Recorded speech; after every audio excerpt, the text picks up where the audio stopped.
Welcome to Kahani universe. यहाँ हम fantasy system और कल्टीवेशन नॉवेल्स को हिंदी में समझते और एक्सप्लोर करते हैं। प्लॉट, वर्ल्ड बिल्डिंग और ट्विस्ट, सब कुछ clear. Let's begin the story. Disclaimer: ये वीडियो सिर्फ एजुकेशन, रिव्यू और एक्सप्लेनेशन के पर्पस के लिए है।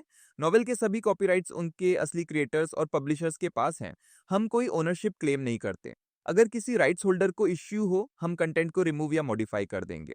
हैं, इसलिए स्वाभाविक रूप से वे इसे यांग से छिपा नहीं सकते।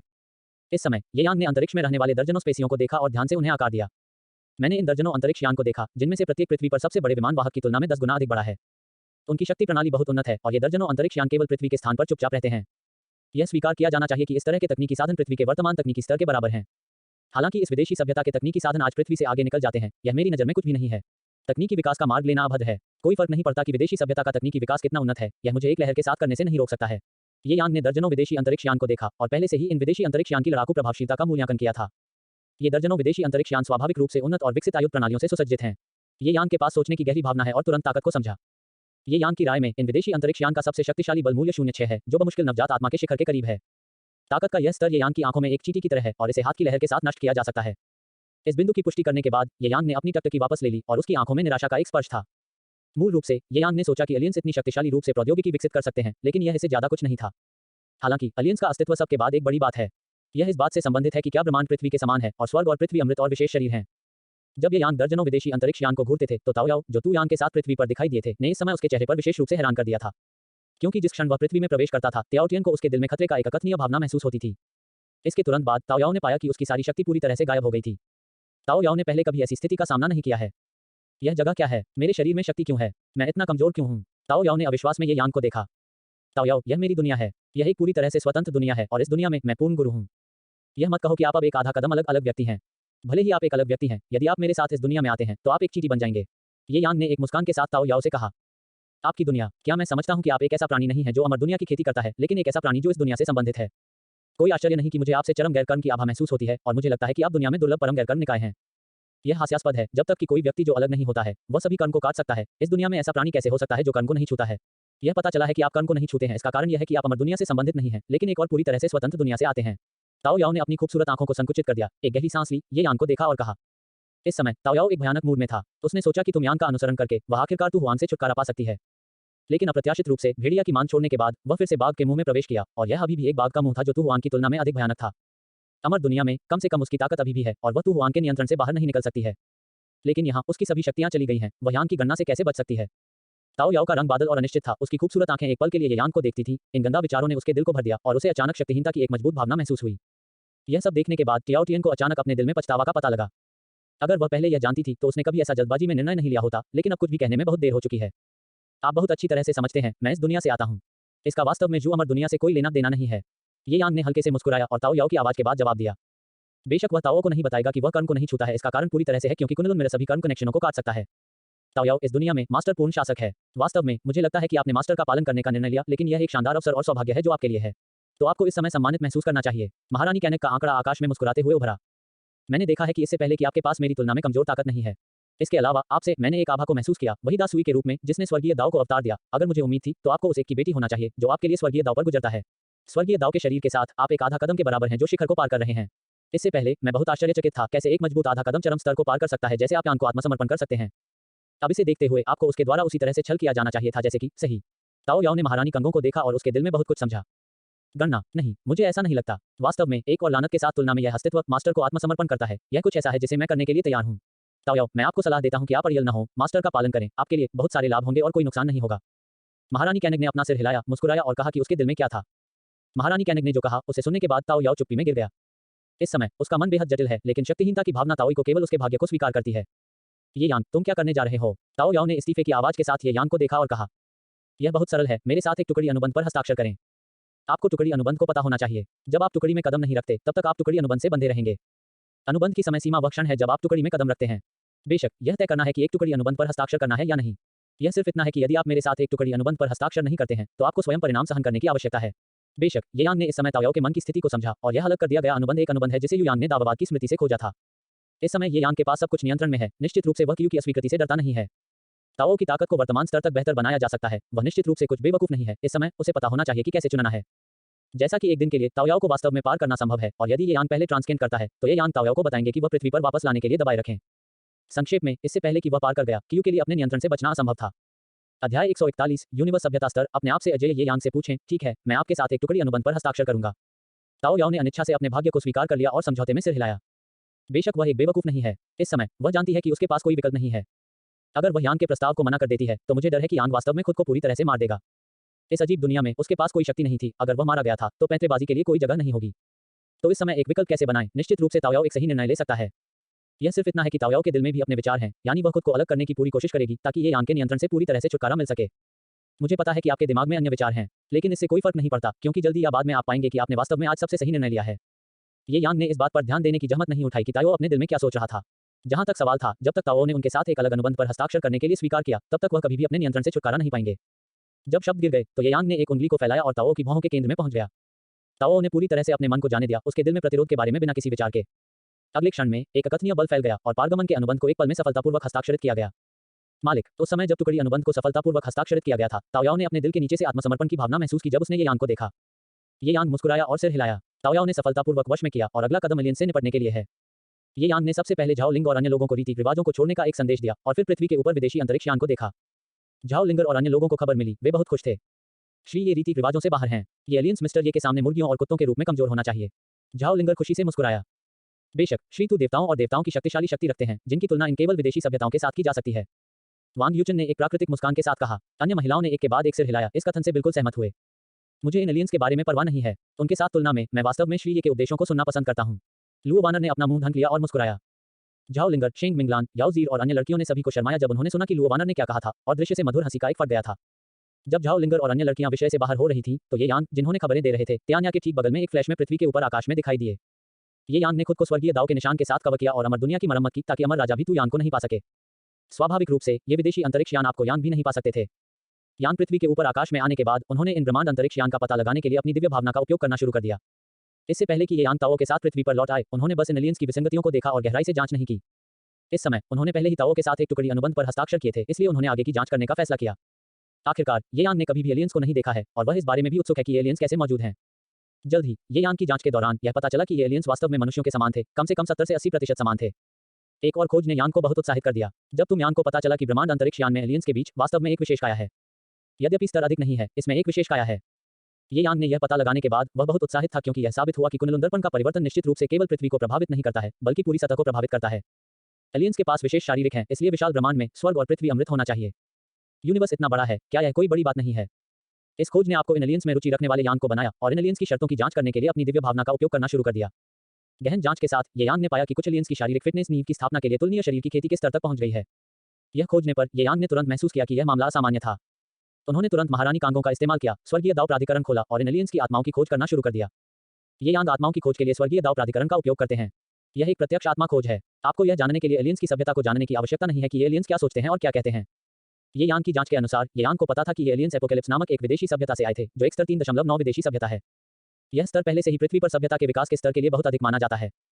यह सिर्फ इतना है कि पूरे ब्रह्मांड सभ्यता प्रणाली में इसे केवल मध्य और निचले पहुंच के रूप में माना जा सकता है।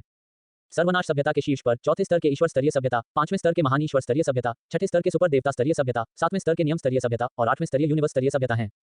आत्मा की खोज के बाद ये यान प्रत्येक प्रथम स्तरीय सभ्यता की शक्ति प्रणाली को जानते थे। अमर दुनिया के दायरे प्रणाली के अनुरूप चौथे स्तर के ईश्वर स्तरीय सभ्यता पृथ्वी के अमर के स्तर के बराबर है, जो अमर दुनिया के आकाशीय अमर के लिए है। महान ईश्वर स्तरीय सभ्यता स्वर्ण अमर स्तर के रहस्यमय अमर के बराबर है। सुपर देवता स्तरीय सभ्यता अमर राजा स्तर के बराबर है। नियम स्तरीय सभ्यता अमर संप्रभु स्तर के बराबर है और ब्रह्मांड स्तरीय सभ्यता ब्रह्मांड को फिर से शुरू करने के स्तर को प्राप्त कर सकती है। जब ये यान ने इस बिंदु का पता लगाया और ब्रह्मांड की तकनीकी सभ्यता और अमर दुनिया की खेती के अनुरूप ताकत को बदल दिया, तो उसके मुंह के कोने पर एक मुस्कान दिखाई दी। इस रूपांतरण परिणाम के अनुसार मेरे हाथों में वर्तमान ताकत के साथ इसे पृथ्वी ब्रह्मांड में अजेय कहा जा सकता है। लिंगलोंग अब पृथ्वी के अमर के स्तर तक पहुंच गया है, लेकिन लिंगलोंग की लड़ाई की शक्ति के साथ यह अमर राजा के खिलाफ लड़ने के लिए पर्याप्त है। इस तरह यह अकेले लिंगलोंग के बराबर है, जो एक सुपर गॉड लेवल सभ्यता के बराबर है। क्या अधिक है, लिंगलोंग के अलावा मेरे पास एक बड़ा होल कार्ड है और वह ताओयाओ है जिसे अभी वश में किया गया है। हालांकि ताओयाओ जिसे वादा मिला था ने कहा कि सील होने के बाद उसकी ताकत बहुत कम हो गई, लेकिन एक साधारण पूर्वज को मारना अभी भी खेलने जैसा है। जब तक ताओ एक कदम उठाता है, तब तक ब्रह्मांड स्तरीय सभ्यता को भी ताओयू के सामने घुटने टेकने और विजय गाने के लिए होगा। मुझे उम्मीद नहीं थी कि ताओ के अधीनता मुझे पृथ्वी ब्रह्मांड में अजेय बना देगा। यह परिणाम कुछ ऐसा था जो ये यान ने खुद पहले कभी नहीं सोचा था। आहें भरने के बाद ये यान ने इन एलियंस की यादों की जांच जारी रखी। इन यादों के माध्यम से ये यान ने पाया कि मजबूत शारीरिक फिटनेस वाले ये एलियंस एक तरह की मानसिक जीन तकनीक के उपयोग करता है, जो जीन को विकसित करने और व्यक्तिगत ताकत में सुधार करने के लिए है। वर्तमान में सर्वनाश सभ्यता में जानी जाने वाली सबसे शक्तिशाली मानसिक जीन तकनीक एक 5वीं स्तरीय ईश्वर स्तरीय सभ्यता है और इस सभ्यता के सबसे मजबूत मानसिक जीन उपयोगकर्ता के पास एक मध्यम तारा की तुलना में एक आंतरिक ऊर्जा है जो पृथ्वी के सूर्य के लगभग बराबर है। स्तर आम लोगों के लिए यह पहले से ही एक अकल्पनीय स्तर पर भयानक है। अध्याय 142 चींटियों के एक समूह को मेरे खिलाफ साजिश करने की हिम्मत कैसे हुई। लेकिन ये यांग की नज़र में शक्ति का यह स्तर कुछ भी नहीं है। हो मेरे खिलाफ इन एलियंस की साजिश की हिम्मत कैसे हुई। ये यांग ने अपनी भौहों को अचानक उठाया, उसके चेहरे पर तिरस्कार का एक घिनौना। यह एक अच्छा विचार है और मैंने 2 तैयारी की, इस पर निर्भर करता है कि मेरी ताकत मजबूत है या नहीं। अगर मैं मजबूत हूं तो मैं अपना एहसान दिखाने और पृथ्वी के साथ राजनयिक संबंध स्थापित करने की पहल करूंगा। केवल इतना ही नहीं बल्कि वे अपने उन्नत तकनीकी साधनों को भी निकालेंगे और मेरे अमर कानून के बदले में मेरे साथ आदान प्रदान करेंगे। यह बहुत आश्चर्य की बात नहीं है। आखिरकार इन एलियंस की नज़र में पृथ्वी पर आम लोग खेती के तरीकों का आदान प्रदान कर सकते हैं। उन्हें केवल मुझे जो चाहिए उसे बाहर निकालने की आवश्यकता है और वे इसे मुझसे आदान प्रदान कर सकते हैं। इसके विपरीत अगर मैं उन्हें धमकी देने के लिए पर्याप्त मजबूत नहीं हूं तो ये एलियंस मेरी अमर विरासत को जब्त करने के लिए शक्तिशाली साधनों का उपयोग करेंगे। यह हास्यास्पद है। पृथ्वी पर मैं ऐसे लोगों को धर्म सिखाता हूं जो मेरी दौड़ के नहीं हैं। उनके दिल अलग होना चाहिए। मेरे लिए अपने स्वयं के लोग नहीं होना असंभव है। अकेले पृथ्वी के बाहर एलियंस को जाने दें। आत्मा खोज के माध्यम से इन एलियंस की यादों को पढ़ने के बाद ये यांग ने तिरस्कारपूर्वक मुस्कुराया। बेशक साधारण विदेशी तुयांग के लिए धर्म को पढ़ाना असंभव है, लेकिन विशेष फिजिक्स वाली उन विदेशी महिलाओं को अभी भी खेती की तकनीक की 093 सीख सकती है। आखिरकार ये यांग के उपदेश को सुनने के बाद विशेष फिजिक्स के साथ एलियंस 100% ईमानदारी से आत्मसमर्पण करेंगे और आधे अधूरेपन को बिल्कुल भी नहीं करेंगे। ऐसी परिस्थितियों में इससे कोई फर्क नहीं पड़ता कि यह यांग का अभ्यास करने के लिए उन पर पारित किया गया है। जब ये यांग ने इन एलियंस की आत्माओं की खोज करने के लिए स्वर्गीय दाव प्राधिकरण को खोलने के लिए महारानी कंगों का उपयोग किया तो इस समय ब्रह्मांड के इन दर्जनों अंतरिक्ष यान में ये एलियंस भी आगे भी चर्चा कर रहे थे। मुझे नहीं पता कि मिस्टर ये जिनके पास पृथ्वी पर एक भगवान की शक्ति है वे रीति रिवाजों को छोड़ देंगे। हमारा ब्रह्मांड अंतरिक्ष यान पृथ्वी के ऊपर आकाश में बहुत लंबे समय तक नहीं रह सकता है। आखिरकार यदि यह मामला है तो यह आसानी से पृथ्वी पर मनुष्यों को बेतहाशा सोचने के लिए बना देगा। यदि परी ईश्वर शक्तिशाली है तो उसे रीति रिवाजों को छोड़ने के बाद इन लोगों द्वारा इमेज किया जाएगा और यह सीधे हमला करना अच्छा नहीं होगा।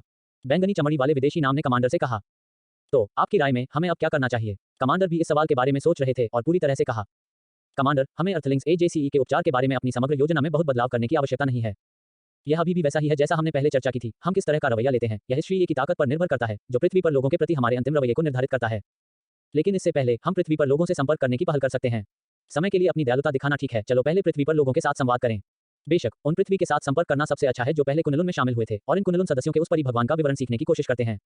एक तरह से हम अग्रिम के अनुसार भी तैयार कर सकते हैं। शी डिंगडानले ने कमांडर से एक जानबूझकर टोन के साथ कहा। कमांडर शी डिंगडानले का प्रस्ताव काफी अच्छा है। हमारा अंतरिक्ष बहुत लंबे समय तक पृथ्वी के ऊपर रहता है और अगर हम कुछ नहीं करते हैं तो वास्तव में अनावश्यक गलतफहमी का कारण बनाना आसान है। मुझे लगता है कि इस समय हमें इस तरह की गलतफहमी पैदा करने की आवश्यकता नहीं है। कुनलुन सदस्यों के साथ पहले से संपर्क करने से हमारी कार्य योजना में कोई बाधा नहीं होगी, लेकिन हमें पृथ्वी पर एकमात्र परिदेवता की स्थिति को और समझने की अनुमति देगा। शी डिंगडानले के प्रस्ताव को एक पत्थर से 2 पक्षियों को मारने के लिए कहा जा सकता है। शी डिंगडानले के प्रस्ताव को सुनने के बाद अन्य एलियंस एक दूसरे के साथ सहमत हुए। कमांडर के गंभीर चेहरे पर उत्साह का संकेत भी था। चूंकि आप सभी इस प्रस्ताव से सहमत हैं, ठीक है, चलो समय के लिए इस प्रस्ताव के अनुसार कार्य करते हैं। शिडिंगडनल तीसरे बेड़े को पहले कुनलुन सदस्यों से संपर्क करने के लिए सदस्यों को भेजने का आदेश दें। अनुवर्ती कार्रवाई योजना के लिए हम एक निर्णय लेंगे क्योंकि हमें पृथ्वी पर परी भगवान की स्थिति की अच्छी समझ होगी। कमांडर ने अपनी बाहें लहराईं और बैठक को समाप्त करने वाले थे जब उनके आंदोलनों अचानक जम गए। उसके गंभीर चेहरे पर अत्यधिक झटके और अविश्वास का भी नजर था, क्योंकि उन्होंने अचानक देखा कि ब्रह्मांड के अंतरिक्ष यान में वे अचानक एक अतिरिक्त व्यक्ति थे। पृथ्वी के माध्यम से वे जो पृथ्वी के माध्यम से देखे गए उसी व्यक्ति के रूप में एक ही व्यक्ति था। इस ब्रह्मांड के अंतरिक्ष यान के बिना यह पृथ्वी कैसे दिखाई दी, कमांडर इसे बिल्कुल भी नहीं सोच सकता था। कहने की जरूरत नहीं है, यह अर्थ जो अचानक इस ब्रह्मांड अंतरिक्ष यान में दिखाई दिया वह स्वाभाविक रूप से ये यांग है जिसने इन एलियंस की यादों की जांच पूरी कर ली है। ये यांग ने ब्रह्मांड अंतरिक्ष यान में एलियंस द्वारा चर्चा की गई हर चीज पर कब्जा कर लिया। ये यांग ने हैरान और अविश्वसनीय कमांडर को देखा, ठंड से सूंघा और पूरी तरह से स्वर्गीय दाव की महिमा का खुलासा किया। इस स्वर्गीय दाव की महिमा बेहद भयानक है और जिस क्षण यह पूरी तरह से खोला जाता है वह इन एलियंस की आत्माओं की गहराई तक पहुंचता है। इस तरह के एक भयानक स्वर्गीय दाव महामहिम का सामना करते हुए ये एलियंस तुरंत जमीन पर अनजाने में घुटने टेकते हैं जो कि यांग को डरावनी देख रहे हैं। हालांकि उन्होंने कभी भी यांग को नहीं देखा है, लेकिन जब उन्होंने ये यांग को देखा तो उन्होंने महसूस किया कि वे यांग से भयानक महिमा को देखते हुए और वे तुरंत समझ गए कि उनके सामने यह भयानक पृथ्वी प्रशिक्षण परिदेवता पर बंद दरवाजा होना चाहिए। ये यांग ने कई एलियंस को तिरस्कार और शीतलता के साथ जमीन पर घुटने टेकते हुए देखा। आप चींटियों के समूह से ज्यादा कुछ नहीं है और आप अपने होठों पर भरोसा कर सकते हैं। ये यांग के शब्दों को सीधे स्वर्गीय दाव छाप के साथ बोला गया था। यह आवाज एक आवाज है जो सीधे आत्मा में जाती है। यहाँ तक अगर ये एलियंस समझ नहीं सकते हैं तो वे उसके अर्थ को तुरंत समझ सकते हैं। जब ये यांग ने आक्रामक रूप से बात की तो विदेशी कमांडर जमीन पर घुटने टेकते हुए उनके दिमाग में स्मार्ट चिप स्वतंत्र रूप से ये यांग के ऊर्जा स्तर का विश्लेषण करना शुरू कर दिया। यह स्मार्ट चिप ब्रह्मांड बाजार में एक सुपर गॉड लेवल सभ्यता से सर्वनाश सभ्यता द्वारा खरीदी गई थी। अध्याय 143 ये यांग ने ऊर्जा की किरण के साथ सुपर गॉड लेवल सभ्यता को पार कर लिया। दूसरे शब्दों में यह एक सुपर गॉड लेवल सभ्यता उत्पाद है और यह smart chip super God level ऊर्जा का विश्लेषण कर सकती है। डिंग असामान्य ऊर्जा को असामान्य ऊर्जा उतार चढ़ाव संकेत पर कब्जा करने के लिए पुनर्प्राप्त किया गया। डिंग ऊर्जा में उतार चढ़ाव संकेत को सफलतापूर्वक कैप्चर किया गया है। ऊर्जा स्तर की खोज और विश्लेषण करना शुरू करें। इस समय एलियन कमांडर के दिमाग में एक कोल्ड रिमाइंडर साउंड सामने आया। कोल्ड रिमाइंडर साउंड के बाद उनके दिमाग में एक तस्वीर दिखाई दी और तस्वीर लगातार पिटाई संख्याओं की एक श्रृंखला थी। प्रारंभिक धड़कन संख्या 0.1 से शुरू होती है और यूनिवर्स सभ्यता स्तर के विभाजन में 0.1 स्तर की सभ्यता सबसे कम स्तर की सभ्यता है। यह संख्या बहुत तेजी से कूद गई, लगभग 3 बार 1 सेकंड की पिटाई के स्तर तक पहुंच गई। यह कैसे संभव है? यह पृथ्वी भगवान, उसकी ऊर्जा कितनी शक्तिशाली है और इतनी तेजी से धड़कन की गति, अब तक यह पहली बार है जब मैंने इसका सामना किया है। उनके दिमाग में स्मार्ट चिप तस्वीर की अतुलनीय असामान्य धड़कन की गति को महसूस करते हुए विदेशी कमांडर ने अपने दिल में एक अविश्वसनीय भावना महसूस की। आप जानते हैं, चूंकि मैंने अपने दिमाग में इस स्मार्ट चिप को स्थापित किया है, इसलिए ऊर्जा प्राप्त करने वाले स्मार्ट चिप्स के कई दृश्य हैं। और ऊर्जा पुनर्प्राप्ति प्रक्रिया में मैंने अनुभव किया है, सबसे तेजी से धड़कन सुपर ऊर्जा है जो सुपर एक्स स्टार का विस्तार करने पर विस्फोट हो जाती है। जब सुपर एक्स की तरह एक स्तर का एक तारा विस्तार करता है, तो वह जिस ऊर्जा को विस्फोट करता है वह पर्याप्त मजबूत होता है ताकि 10 ईश्वर स्तरीय ब्रह्मांड सभ्यता प्रशासनिक ग्रहों को आसानी से नष्ट कर दिया जा सके। और एक ईश्वर स्तरीय यूनिवर्स सभ्यता प्रशासनिक ग्रह एक साधारण स्टार की तुलना में 100 गुना बड़ा है। यह सिर्फ इतना है कि जब smart chip super x star के बड़े विस्तार के असामान्य ऊर्जा में उतार चढ़ाव के संकेत को पढ़ती है, तो बीटिंग स्पीड प्रति सेकंड में 1 से अधिक पिटाई से अधिक नहीं है। प्रति सेकंड 3 बीट्स की वर्तमान गति की तुलना में अंतर वास्तव में बहुत बड़ा है। यह कैसे संभव है? पृथ्वी पर यह परिदेवता, उसके शरीर में ऊर्जा में उतार चढ़ाव इतने मजबूत हैं कि यह उस ऊर्जा से भी अधिक शक्तिशाली है जो सुपर एक्स स्टार फटने पर फट गया जब यह सूझ गया था। विदेशी कमांडर अपने दिमाग में स्मार्ट चिप के दृश्य को पढ़ने और तेजी से पिटाई महसूस करते हुए उसके चेहरे पर एक तेजी से अविश्वासपूर्ण अभिव्यक्ति दिखाई। 0.61834243 मेरे भगवान, जब से स्मार्ट चिप की ऊर्जा पढ़ने के बाद से यह कितना समय हो गया है? 4.2 यूनिवर्स सभ्यता के स्तर तक कूद गया है। सबसे भयावह बात यह है कि स्मार्ट चिप रीडिंग एनर्जी की धड़कन की गति बिल्कुल भी कम नहीं हुई है और यह अभी भी प्रति सेकंड 3 बीटों की लय बनाए रखता है। यह घटना वास्तव में भयानक है। पृथ्वी पर यह परी भगवान कितना शक्तिशाली है। स्तर 4.8, स्तर 5.3, स्तर 6, यह शीर्ष पर है। मेरे दिमाग में इस सुपर गॉड लेवल सभ्यता स्तरीय स्मार्ट चिप की पढ़ने की प्रगति उच्चतम स्तर तक पहुंच गई है। उच्चतम स्तर तक पहुंचने से पहले स्मार्ट चिप पिटाई करती रहती है, जिसका अर्थ है कि यह सिर्फ इतना है कि स्मार्ट चिप पढ़ने की सीमा तक पहुंच गई है और इसका मतलब यह नहीं है कि पृथ्वी पर इस परिदेवता की ऊर्जा स्तर 6 ब्रह्मांड सभ्यता शक्ति का स्तर है। ये दो पूरी तरह से अलग अवधारणाएं हैं। यह सिर्फ कैसे संभव है? इस परी भगवान का शरीर इतना छोटा दिखता है और यह सुपर एक्सचेंज स्टार की तुलना में सैकड़ों, हजारों या यहां तक खरबों को छोटा है। लेकिन उसके शरीर में निहित ऊर्जा स्तर इतना शक्तिशाली कैसे हो सकता है? यह अवैज्ञानिक है, गंभीरता से अवैज्ञानिक है और बिल्कुल भी नहीं समझाया जा सकता है। विदेशी कमांडर की अभिव्यक्ति अधिक से अधिक हैरान हो गई। वह कल्पना नहीं कर सकता था कि ऐसा कैसे हो सकता है। डिंग, डेटा रीडिंग सीमा से अधिक है। Alarm, alert. डिंग, चिप असामान्य है, चिप असामान्य है। जिस तरह विदेशी कमांडर आतंक और घबराहट में सोच रहा था, उसके दिमाग में जियांग रन ने एक तेज और कान घाट की आवाज सुनी। अच्छा नहीं है। हालांकि स्मार्ट चिप पढ़ने की सीमा तक पहुंच गई है, एक बड़ी समस्या है। जब विदेशी कमांडर ने तत्काल और असामान्य रूप से बढ़ती आवाज को अपने दिमाग में सुना, तो वह अचानक बेहद भड़क गया। बूम! बस जब विदेशी कमांडर उसे बचाने के लिए कुछ करने वाला था, तो उसके दिमाग में एक सुस्त विस्फोट की आवाज थी। अगले क्षण में विदेशी कमांडर के दिमाग से एक तेज दर्द आया। इसी समय स्मार्ट चिप से तत्काल पदोन्नति की आवाज भी अचानक समाप्त हो गई। यह सही है, जब स्मार्ट चिप ने ये यान के शरीर पर ऊर्जा पड़ी और एक सीमा की स्थिति में पहुंच गया, तो इसे सीधे भारी मात्रा में शक्ति से विस्फोट किया गया। स्वाभाविक रूप से ये यान ने पहले ही इस बिंदु पर कब्जा कर लिया था और ये यान बिल्कुल भी आश्चर्यचकित नहीं थे कि विदेशी कमांडर के दिमाग में स्मार्ट चिप विस्फोट हो गई थी। आखिरकार इस स्मार्ट चिप की पढ़ने की सीमा सबसे अधिक केवल super God level energy stores का विश्लेषण करने में सक्षम है। हालांकि कैंगहाउ की शक्ति अब अधिक नहीं है, लेकिन गुणवत्ता शिखर से अलग किए गए आधे कदम का अस्तित्व है। इस तरह की शक्ति अकेले सुपर गॉड लेवल सभ्यता, यहां तक उच्चतम ब्रह्मांड स्तर की सभ्यता, शक्ति स्तर की गणना के बारे में भी नहीं सोचते हैं। स्मार्ट चिप के विस्फोट होने के बाद एलियन कमांडर दंग रह गया। स्मार्ट चिप्स का विस्फोट और स्मार्ट चिप्स की पीक कंप्यूटिंग दो अलग अलग अवधारणाएं हैं। 0 फूलों की तलाश। स्मार्ट चिप्स के अपने संरक्षण कार्यक्रम हैं और जब ऊर्जा एक निश्चित स्तर तक पहुंचती है, तो वे खुद की रक्षा करेंगे और कंप्यूटिंग को रोक देंगे। यदि आप स्मार्ट चिप को फोड़ना चाहते हैं, तो केवल एक संभावना है और यह केवल वह हो सकता है जब उस समय ऊर्जा जब स्मार्ट चिप को पढ़ने के लिए शुरू होती है, तो शक्ति स्मार्ट चिप को फटने के स्तर तक पहुंच गई है। शुरुआत में पढ़ने के क्षण में ऊर्जा ने स्मार्ट चिप को विस्फोट कर दिया। इसका अर्थ क्या है? यह दर्शाता है कि उस क्षण ऊर्जा ने उस भयानक ऊर्जा को पार कर लिया जो सुपर स्पेशलाइज्ड स्टार का विस्तार करने पर विस्फोट हो गया। सुपर एक्स स्टार की बड़ी विस्तार विस्फोट ऊर्जा की अवधारणा क्या है? पृथ्वी पर चमकते हुए स्टार सन द्वारा गणना की गई सबसे आम बड़े तारे की शक्ति पृथ्वी के सूर्य की तुलना में अरबों गुना अधिक है। और जब यह विस्तार करता है तो सुपर एक्स स्टार फटने वाली ऊर्जा एक बड़े स्टार की शक्ति से अरबों गुना अधिक है। 0 एक दूसरे विभाजन में ऊर्जा ने सुपर एक्स स्टार के विस्फोट शक्ति को पार कर लिया। यह दिखाता है क्या? इससे पता चलता है कि ये यान की शक्ति ने सुपर गॉड लेवल सभ्यता को पूरी तरह से पार कर लिया है। इस समय कमांडर ने सीधे बैंगनी चमड़ी वाले एलियन को मौत के घाट उतार दिया। आपने घोड़े की पीठ पर क्या परीक्षण किया? पृथ्वी की यह परिदेवता अभी तक ब्रह्मांड में नहीं घूम सकता है। ऊर्जा का एक क्षण एक सुपर ईश्वर स्तरीय सभ्यता की शक्ति से परे ब्रह्मांड की यात्रा नहीं कर सकता है। इस स्तर की शक्ति के साथ एक परी ईश्वर के लिए या तो वह ब्रह्मांड की यात्रा नहीं करना चाहता है या अन्य तर्क हैं और ब्रह्मांड की यात्रा करना निश्चित रूप से असंभव नहीं है। विदेशी कमांडर बैंगनी चमड़ी वाले एलियन के लिए घृणा से भरा था। क्या उसके लिए भागने का सुझाव देना अच्छा नहीं था? क्या आपको रहना और गिनना है? मानव शरीर में ऊर्जा की गणना करना 7वें स्तर के या यहां तक 8वें स्तर के ब्रह्मांड सभ्यता के अस्तित्व के लिए तुलनीय है। क्या यह सक्रिय रूप से मौत को प्रभावित नहीं कर रहा है? विदेशी कमांडर ने शी डिंगडानले पर जमकर देखा, जो जमीन पर घुटने टेक रहे थे। इस तरह की भयानक ऊर्जा के साथ पृथ्वी गॉड 2 यान का सामना करते हुए विदेशी कमांडर ने स्मार्ट चिप के विस्फोट के कारण होने वाले तेज दर्द को सहन किया और कोवटो को यान तक रखा। जब वे पृथ्वी की सभ्यता का अध्ययन करते हैं, तो इन एलियंस के लिए दया के लिए भीख मांगने का सबसे अच्छा तरीका है। अन्य एलियंस ने कमांडर की कार्रवाई की खोज की। हालांकि उन्हें नहीं पता था कि क्या हुआ, उन्होंने कमांडर की कार्रवाई से कुछ अनुमान लगाया। इसलिए सभी भयभीत एलियंस ने एलियन कमांडर के उदाहरण का पालन किया और दया के लिए यान के लिए काउडाउड। पुनश्च डॉन यूरो ट्रेडमार्क साइन की चिंता, मैं पृथ्वी ब्रह्मांड पर बहुत सारे अध्याय नहीं लिखता। ताओ यूरो ट्रेडमार्क साइन की मदद से अधिकांश कुछ टुकड़ों में सीधे ब्रह्मांड पर हावी हो जाएगा। अध्याय 144 ताओ याओ पृथ्वी ब्रह्मांड में समासरा को अवतार लेना चाहते हैं। आप मेरे खिलाफ साजिश करने की हिम्मत करते हैं, यहां तक दया के लिए भीख मांगना बेकार है। ये यान जमीन पर विदेशी घुटने टेकते हुए उदासीन रूप से देख रहे थे और काउडाउड।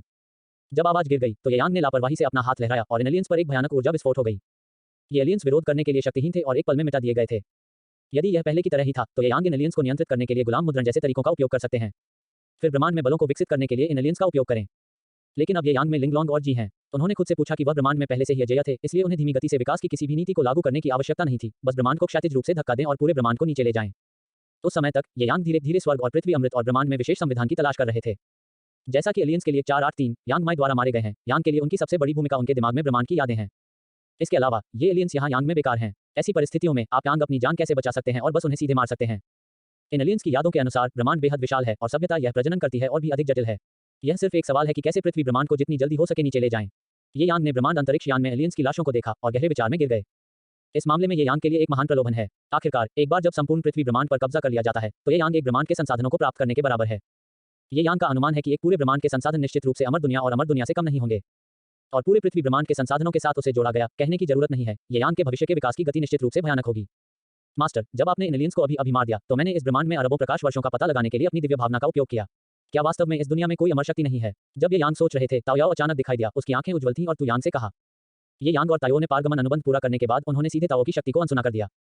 वैसे भी इस दुनिया में ये यांग एकमात्र परी ईश्वर हैं। यह एक बड़ी बात नहीं है, भले ही ताओयाओ की शक्ति अनसुना हो। अगर ताओयाओ को लगता है कि उसके पास अन्य विचार हैं, तो यांग इसे एक विचार में फिर से सील कर देगा और ताओजी को फिर से एक साधारण व्यक्ति बना देगा। यह इस कारण से भी है कि ताओयाओ, जिसने अपनी ताकत हासिल कर ली है, पृथ्वी ब्रह्मांड का पता लगाने के लिए अपनी दिव्य अर्थ का उपयोग कर सकती है। ताओ की दिव्य भावना सैकड़ों लाखों प्रकाश वर्षों तक फैली हुई है और जांच प्रक्रिया के दौरान वह पाती है कि ब्रह्मांड सभ्यता की उसकी दिव्य सेंस स्कैन में अमरता की थोड़ी सी भी शक्ति नहीं है।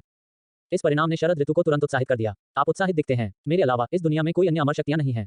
मैंने आपको पहले ही इस बारे में बताया है, इसलिए इसके बारे में कुछ भी अजीब नहीं है। ये यांग ने उत्साहित ताओयाओ को देखा और कहा। यह सुनकर कि यांग ने क्या कहा, ताओयाओ अचानक अधिक उत्साहित हो गया। मास्टर, मेरे पास एक विधि है जो आपको इस ब्रह्मांड पर शासन करने में मदद कर सकती है। ताओयाओ ने यांग को उम्मीद से देखा और अधीरता से मुस्कुराया। ओह, आप क्या कर सकते हैं? ये यांग ने ताओयाओ को अजीब तरह से देखा और पूछा। मास्टर, मेरे पास एक धर्म है जिसे बॉडी ट्रांसफॉर्मेशन संसारा कहा जाता है। यह धर्म दरवाजा सीधे संसारा के रास्ते से जीवन और मृत्यु के तरीके को उत्पन्न कर सकता है। The book of life and death स्वचालित रूप से ब्रह्मांड में सभी प्राणियों के नामों को रिकॉर्ड करेगी।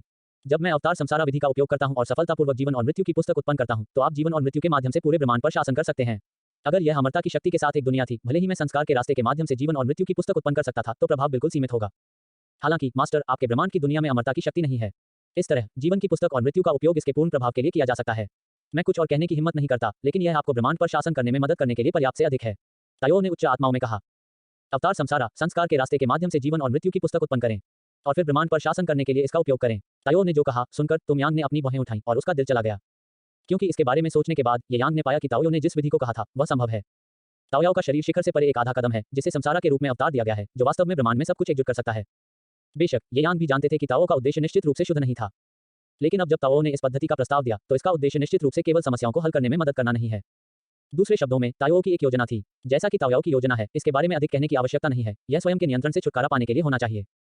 यांग ने जो उपन्यास पढ़े हैं वे 800 हैं, यदि 1000 नहीं है। संसारा के अवतार को सुनना एक महान लाभ है।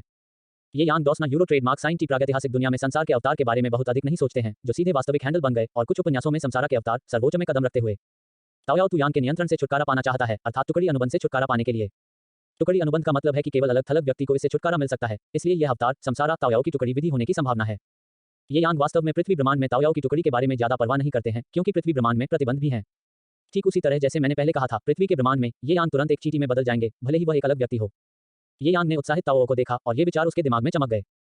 मूल रूप से ये यांग यह दिखावा कर सकते थे कि वह ताओयाओ के सैमसरा और पारगमन के लिए उद्देश्यों को नहीं जानते थे और फिर ताओ के लिए पृथ्वी ब्रह्मांड में पारगमन में कदम रखने के लिए इंतजार कर रहे थे। और जब 4.5 ने सोचा कि वह ये यांग के नियंत्रण से छुटकारा पा सकते हैं, तो उन्हें गंभीर रूप से दंडित किया गया था। यह सिर्फ इतना है कि ये यांग चीजों को करने में पहल करना पसंद करते हैं और इस तरह की पोस्ट स्ट्राइक ये यांग की शैली के अनुरूप नहीं है। यह विधि एक अच्छी विधि है, लेकिन इसका उपयोग करने के बाद क्या यह मुझे इस ब्रह्मांड पर शासन करने में मदद करेगा या आपको मेरे नियंत्रण से छुटकारा पाने में मदद करेगा? ये विचारों को ये यांग के दिमाग में बदलने के बाद उन्होंने ताओ से शांति से कहा, मास्टर, निश्चित रूप से मैंने आपकी मदद करने के लिए ऐसा किया। आखिरकार हमारे बीच टुकड़ी का एक अनुबंध है, बस इस पर भरोसा करना मेरे लिए आपके खिलाफ कुछ करना असंभव है। ये यांग के सवाल को सुनकर ताओ ने तुरंत तू यांग के प्रति अपनी वफादारी व्यक्त की। चलो, क्या तुम इस पर विश्वास करते हो? मैं मूर्ख नहीं हूं, मैं अभी भी कुछ चीजों को स्पष्ट रूप से देख सकता हूं। अध्याय 145 द वंचित ताओयाओ भी ये यांग के हाथों में है। यदि मेरी भविष्यवाणियां सही हैं, तो एक बार जब आप अवतार संसारा विधि का उपयोग करने में सफल होते हैं, तो मुझे डर है कि आप टुकड़ी के समय तक भी पहुंचेंगे। और एक बार जब आप अलग हो जाते हैं, तो आप सीधे टुकड़ी अनुबंध के झोपड़ियों को तोड़ सकते हैं और मेरे नियंत्रण से छुटकारा पा सकते हैं। ताओयाओ, आपने एक अच्छी योजना बनाई है। यह सिर्फ इतना है कि अगर आप मुझे मूर्ख की तरह मानते हैं, तो आप पूरी तरह से गलत हैं। ये यांग ने ताओयाओ को शांति से देखा और उदासीनता से कहा। यह सुनकर कि यांग ने क्या कहा, ताओ के चेहरे पर उत्साहित अभिव्यक्ति तुरंत गायब हो गई। उसे एक पल में एहसास हुआ कि उसकी आवाज के स्वर ने उसे अभी उजागर कर दिया था। इस बात की बात करें तो ताओयाओ वास्तव में असहाय हैं। मूल रूप से उसके शहर पर आधारित है। अगर यह तुयांग नहीं है जो उसे पहचानता है और उसकी चेतना तुयांग के साथ जुड़ी हुई है, तो ये यांग के लिए उसके शब्दों और निंदनीय से कुछ भी सुनना या देखना बिल्कुल असंभव है। लेकिन जब ताओ ने यांग को मान्यता दी, तो उसके बारे में सब कुछ ये यांग से निकटता से संबंधित था और यहाँ तक ये यांग द्वारा प्रतिबंधित किया गया था। और जब ताओ को ये यांग द्वारा प्रतिबंधित किया गया था तो वह अपनी भावनाओं को ये यांग में नहीं छिपा सकती थी। कोई फर्क नहीं पड़ता कि कितना गहरा ताओ छिपता है, ये यांग इसे समझ सकते हैं क्योंकि उसने अनुबंध की झोपड़ियों को पार कर लिया है। ताओ को पता था कि ये यांग ने 0-9 के अपने विचारों को समझा था, उसके मुंह के कोने पर एक कड़वाहट दिखाई दी। ऐसी परिस्थितियों में ताओ निश्चित रूप से लापरवाही से कार्य करना जारी नहीं रखेगा। उसके पास अपने दिमाग को आराम करने के अलावा कोई विकल्प नहीं था, क्योंकि ताओ को पता था कि तू यांग के लिए उसे नियंत्रण से बाहर निकलना असंभव था। यह कहते हुए कि एक बात कहने के लिए है, टियाओटियन इस समय बहुत अनिच्छुक नहीं है। लेकिन मुझे इस मामले के बारे में क्या कहना चाहिए, चाहे वह कितना भी अनिच्छुक हो, वह केवल वापस पकड़ सकती है। यह भावना बहुत असहज है, जिससे ताओ बहुत असहाय हो जाता है। आप अवतार समसारा विधि का प्रदर्शन कर सकते हैं, लेकिन आधार यह है कि मुझे आपको एक वादा देने की आवश्यकता है, अर्थात टुकड़ी के बाद आप मुझे 1000 साल तक मानेंगे। 1000 साल बाद मैं आपको मुक्त कर दूंगा। बस जब ताओ ने उसके दिल में बहुत कड़वाहट और असहायता महसूस की और सोचना बंद कर दिया, तो उसने अचानक ये यांग के शब्दों को सुना। इसने ताओ को तुरंत मुड़ने की भावना महसूस की। अच्छा मास्टर, मैं उस स्थिति से सहमत हूं जो आपने पेश की है। अगर मैं अपने अवतार समसारा को कास्ट करने और पारगमन में कदम रखने में सफल होता हूं, तो मैं आपको 1000 साल तक मानूंगा। ताओ याओ ने बिल्कुल भी संकोच नहीं किया, उसने सिर्फ अपना मुंह खोला और सहमत हो गए। वैसे भी ताओ के लिए जब तक वह पार कर सकती है, अकेले ही 1000 साल तक यांग को मानने दें, भले ही वह 10,000 वर्षों के लिए यांग का पालन करती हो। इसके अलावा एक बार ताओ को वास्तव में अलग कर दिया जाता है, वह अब तू यांग द्वारा नियंत्रित नहीं किया जाएगा। स्वयं के पारगमन की शक्ति के साथ वह एक पल में पारगमन अनुबंध के बंधन को तोड़ सकती है। जब वह समय आता है तो क्या यह सिर्फ यह कहने की बात नहीं है कि ये यांग की मदद करना है या नहीं। ताओ याओ ने चुपके से उसके दिल में विचार किया। ये यांग ने देखा कि ताओ ने उन स्थितियों से सहमति जताई जो उनके मुंह के कोने पर एक मामूली मुस्कान दिखाई दी। वास्तव में ताओ के छोटे विचार को ये यांग से कैसे छिपाया जा सकता है। यह सिर्फ इतना है कि ताओ याओ वास्तव में अलग हो गया है और खुद के नियंत्रण से छुटकारा पाने के लिए बल का उपयोग करना असंभव है। इस मामले के कारण शुरुआत से अंत तक पहल ये यांग के हाथों में थी। जैसा कि पहले उल्लेख किया गया है, भले ही ताओ याओ वास्तव में अलग हो गया हो, जब तक वह पृथ्वी ब्रह्मांड की दुनिया में है, तब तक यांग तुरंत एक विचार में एक चींटी को ताओ याओ को तुरंत कम कर सकता है। और यह ये यांग के दिल में सबसे बड़ा आत्मविश्वास है। इसलिए अपने दिल के नीचे से बोलते हुए ये यांग ने वास्तव में उम्मीद की थी कि ताओ ने इस बार समसारा का प्रदर्शन करने के बाद वह सफलतापूर्वक पार करने में सक्षम होगी। जब ताओ याओ ने पार कर लिया है, अगर वह आज्ञाकारी है तो ये यांग स्वाभाविक रूप से कुछ भी नहीं करेंगे। जब 1000 साल का समझौता समाप्त हो जाता है तो ये यांग बस कोई भी कारण पा सकते हैं और शिथिलता जारी रख सकते हैं। लेकिन अगर ताओ वास्तव में तू यांग के नियंत्रण से छुटकारा पाने के लिए टुकड़ी की शक्ति पर भरोसा करना चाहता है, तो ये यांग ताओ याओ को समाज की पिटाई को महसूस करने का मन नहीं करता है, ताकि वह देख सके कि दुनिया कितनी क्रूर है। आपको अपना अवतार समसारा विधि कैसे मिली? ये यांग ने अपने दिल में कताई विचारों को दबा दिया, ताओ को देखा और पूछा। यह वह विधि है जो मैंने बनाई थी जब मैं दुनिया में नंबर 1 व्यक्ति के लिए लड़ रहा था। मूल रूप से मैंने दुनिया में नंबर 1 के लिए प्रतिस्पर्धा करने की योजना बनाने के बाद मैं दुनिया में नंबर 1 व्यक्ति की शक्तिशाली शक्ति पर भरोसा करूंगा, जो कि समसारा के रूप में अवतार लेता है, अमर दुनिया और अन्य अपरिवर्तनीय प्राणियों की शक्तिशाली शक्ति को अवशोषित करता है, जो अमर दुनिया की खेती करते हैं, इसलिए एक में पारगमन को प्राप्त करने के लिए। यह सिर्फ इतना है कि मैं शिक्षक को छोड़ने से पहले मर गया और इससे पहले कि मैं समसारा की विधि का उपयोग करता, मुझे तुआंग द्वारा एक नीच और बेशर्म छठे बेटे ने धोखा दिया। लेकिन मुझे वास्तव में इसका पछतावा नहीं है, क्योंकि भले ही मैंने सफलतापूर्वक अवतार समसारा की विधि का उपयोग किया, फिर भी मैं सफलतापूर्वक पारगमन में कदम नहीं रख सकता। एक उच्च संभावना है कि वह असीम रूप से टुकड़ा की तरह टुकड़ी के करीब होगा, जिसने वास्तव में टुकड़ी में कदम रखने के बजाय स्वर्गीय दाव को अवतार दिया था। क्योंकि मेरा अवतार संसार अनगिनत प्राणियों के जीवन और मृत्यु को नियंत्रित कर सकता है, लेकिन शक्तिशाली जीव समसारा से छुटकारा पा सकते हैं। यह इस कारण से जो अमर दुनिया में एक दोष है। नतीजतन मैं सभी जीवित प्राणियों के समसारा को पूरी तरह से नियंत्रित नहीं कर सकता। और एक बार जब संसार सभी प्राणियों को पूरी तरह से नियंत्रित नहीं कर सकता है, तो यह त्रुटिपूर्ण होने के लिए बर्बाद हो जाता है। इसलिए अमर दुनिया की खेती करने की प्रक्रिया में संभावना है कि मैं पारगमन में कदम रखना चाहता हूं, वास्तव में बहुत अधिक नहीं है। आखिरकार यदि आप पार करना चाहते हैं तो आपको अद्वितीय होना चाहिए और किसी भी जीवित व्यक्ति को सीमित होना चाहिए। हालांकि पृथ्वी ब्रह्मांड में समसारा 747 के रूप में अवतार लेते हुए मुझे 100% यकीन है कि मैं पारगमन में कदम रख सकता हूं। क्योंकि पृथ्वी ब्रह्मांड में कोई अमरता नहीं है, यह सिर्फ शुद्ध तकनीकी शक्ति है और तकनीकी शक्ति के साथ यह समसारा से बचने के लिए असंभव है। जब तक मैं समासरा बन जाता हूं, मैं एक में एक झपट्टा में पार कर सकता हूं। यह सिर्फ मास्टर है, मैं समसारा हूं और मुझे सर्वोच्च समसारा रोड बनने के लिए अपने शरीर का बलिदान करने की आवश्यकता है। जब तक बलिदान सफल होता है, मैं पृथ्वी के ब्रह्मांड में सर्वोच्च समसारा स्थापित कर सकता हूं, ताकि हर दिन पारगमन को प्राप्त किया जा सके। ताओ याओ की आंखें उज्ज्वल थीं और उसने आत्मविश्वास से कहा, सर्वोच्च समसारा एवेन्यू में खुद को बलिदान करना, आपको बलिदान को पूरा करने में कितना समय लगेगा? ये यांग ने भड़काया, अगर ताओ याओ के शरीर को सर्वोच्च समसारा दाव को परिष्कृत करने में बहुत लंबा समय लगा, तो उसका इंतजार करने का इरादा नहीं था। आखिरकार अब यांग के लिए समय धन है, इसमें लंबा समय नहीं लगता है, अधिकांश 1 महीने में बलिदान को पूरा कर सकते हैं। ताओ याओ ने ये यांग के विचारों को देखा, उसके होठों को शुद्ध किया और मुस्कुराया। ठीक है, अगर आप सिर्फ 1 महीने का इंतजार करते हैं तो यह ठीक है। तब आपको अपने शरीर की खेती पर ध्यान केंद्रित करना चाहिए। 1 महीने के बाद आपका शरीर सर्वोच्च समसारा दाव बन जाएगा और फिर आप आधिकारिक तौर पर बॉडी अवतार समसारा विधि का उपयोग करेंगे। मैं आपको एक झपट्टा में पारगमन के दृश्य में कदम रखने के लिए उत्सुक हूं। ये यांग ने सिर हिलाया, निश्चित रूप से वह 1 महीने के लिए इंतजार कर सकता था, इसलिए वह ताओ याओ में हल्के से मुस्कुराया। ठीक है, फिर मैं पहले मास्टर की तैयारी करूंगा। अध्याय 146, पूरे ब्रह्मांड की उच्च स्तरीय सभ्यताओं को एक तीर्थयात्रा पर आने दें। मास्टर, अगर ताओ टिएनटिएन को अलग कर दिया जाता है, तो यह बहुत संभावना है कि वह उसे वापस कर देगी। आपको इसे जाने देना होगा, आखिरकार टुकड़ी साधारण नहीं है। अमर की खेती करने की दुनिया 10 महान लड़ाइयों से गुजरी है और कई राक्षस और शक्तिशाली लोग रहे हैं, लेकिन ऐसा कोई नहीं है जिसने पार किया है। वह अपने आप में कुछ कहता है। जब ताओ याओ अपने शरीर का बलिदान करने के लिए गया, तो महारानी कांग ने इसे स्वर्गीय दाव मार्ग के साथ ढाल दिया और ये यांग को एक ध्वनि संचरण भेजा। और मास्टर, यदि आप पृथ्वी ब्रह्मांड की दुनिया को एकजुट करना चाहते हैं, तो मैं आपकी भी मदद कर सकता हूं। आखिरकार संक्षेप में, मैं भी शिखर स्तर से परे एक आधा कदम हूं और मैं पृथ्वी ब्रह्मांड में स्वर्गीय दाव को अवतार ले सकता हूं। हालांकि मैं स्वर्गीय दाव को अवतार लेने के बाद टुकड़ी में कदम नहीं रख सकता, फिर भी मैं हर चीज को नियंत्रित करने के लिए मास्टर की मदद करने के बारे में 100% सुनिश्चित हूं। ताओ की तुलना में इस मामले में मेरा एकमात्र नुकसान यह है कि इसमें थोड़ा अधिक समय लग सकता है। महारानी कांग ने ये यांग को बताया कि उसके दिल में क्या था। यह मामला मेरी मुट्ठी के भीतर है। पृथ्वी ब्रह्मांड मेरी दुनिया है और अलग अलग लोग भी मेरी दुनिया में चींटियों हैं। यह ठीक है अगर ताओयाओ विद्रोह करने में कोई आपत्ति नहीं करता है। अगर वह वास्तव में पारगमन में कदम रखने के बाद अन्य विचारों की हिम्मत करती है तो ताओयाओ को जो कुछ भी मिलता है वह मेरे लिए शादी की पोशाक बनाने के बराबर है। ये यांग उदासीनता से मुस्कुराया। यह पता चला है कि सब कुछ मास्टर के नियंत्रण में है, इसलिए मैं आश्वस्त कर सकता हूँ। जब महारानी कांग ने ये यांग को यह कहते हुए सुना तो वह तुरंत अपने दिल में सब कुछ समझ गई। तभी मुझे पता था कि यह सब ये यांग की गणना में था। इस बिंदु पर महारानी कैंग ने अब चिंता नहीं की और रास्ते से स्वर्गीय दावछाप परिरक्षण विधि को रद्द कर दिया। इस विषय को समाप्त करते हुए ये यांग ने लापरवाही से अपनी बांह लहराई और उसके दिव्य अर्थ के कवर के तहत ब्रह्मांड के दर्जनों अन्य अंतरिक्ष यान में सभी एलियंस को तुरंत यांग द्वारा मार दिया गया। अगले ही क्षण ये यांग का आंकड़ा टिमटिमा गया और वह डोंगशान विला लौट आया।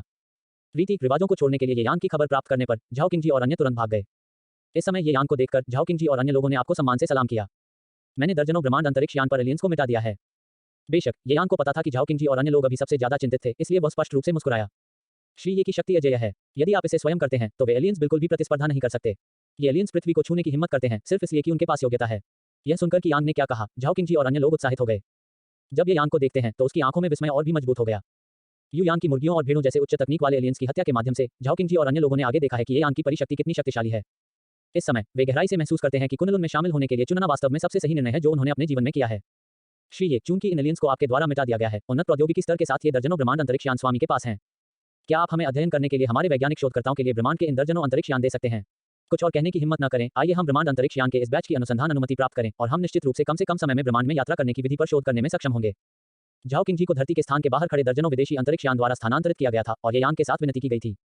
यह आवश्यक नहीं है। मेरी अंतर्दृष्टि अमर भगवान के रास्ते के साथ सामने आई और यह बहुत पहले नहीं होगा जब पूरे ब्रह्मांड के सभी प्राणियों ने मेरे सिर झुका दिया।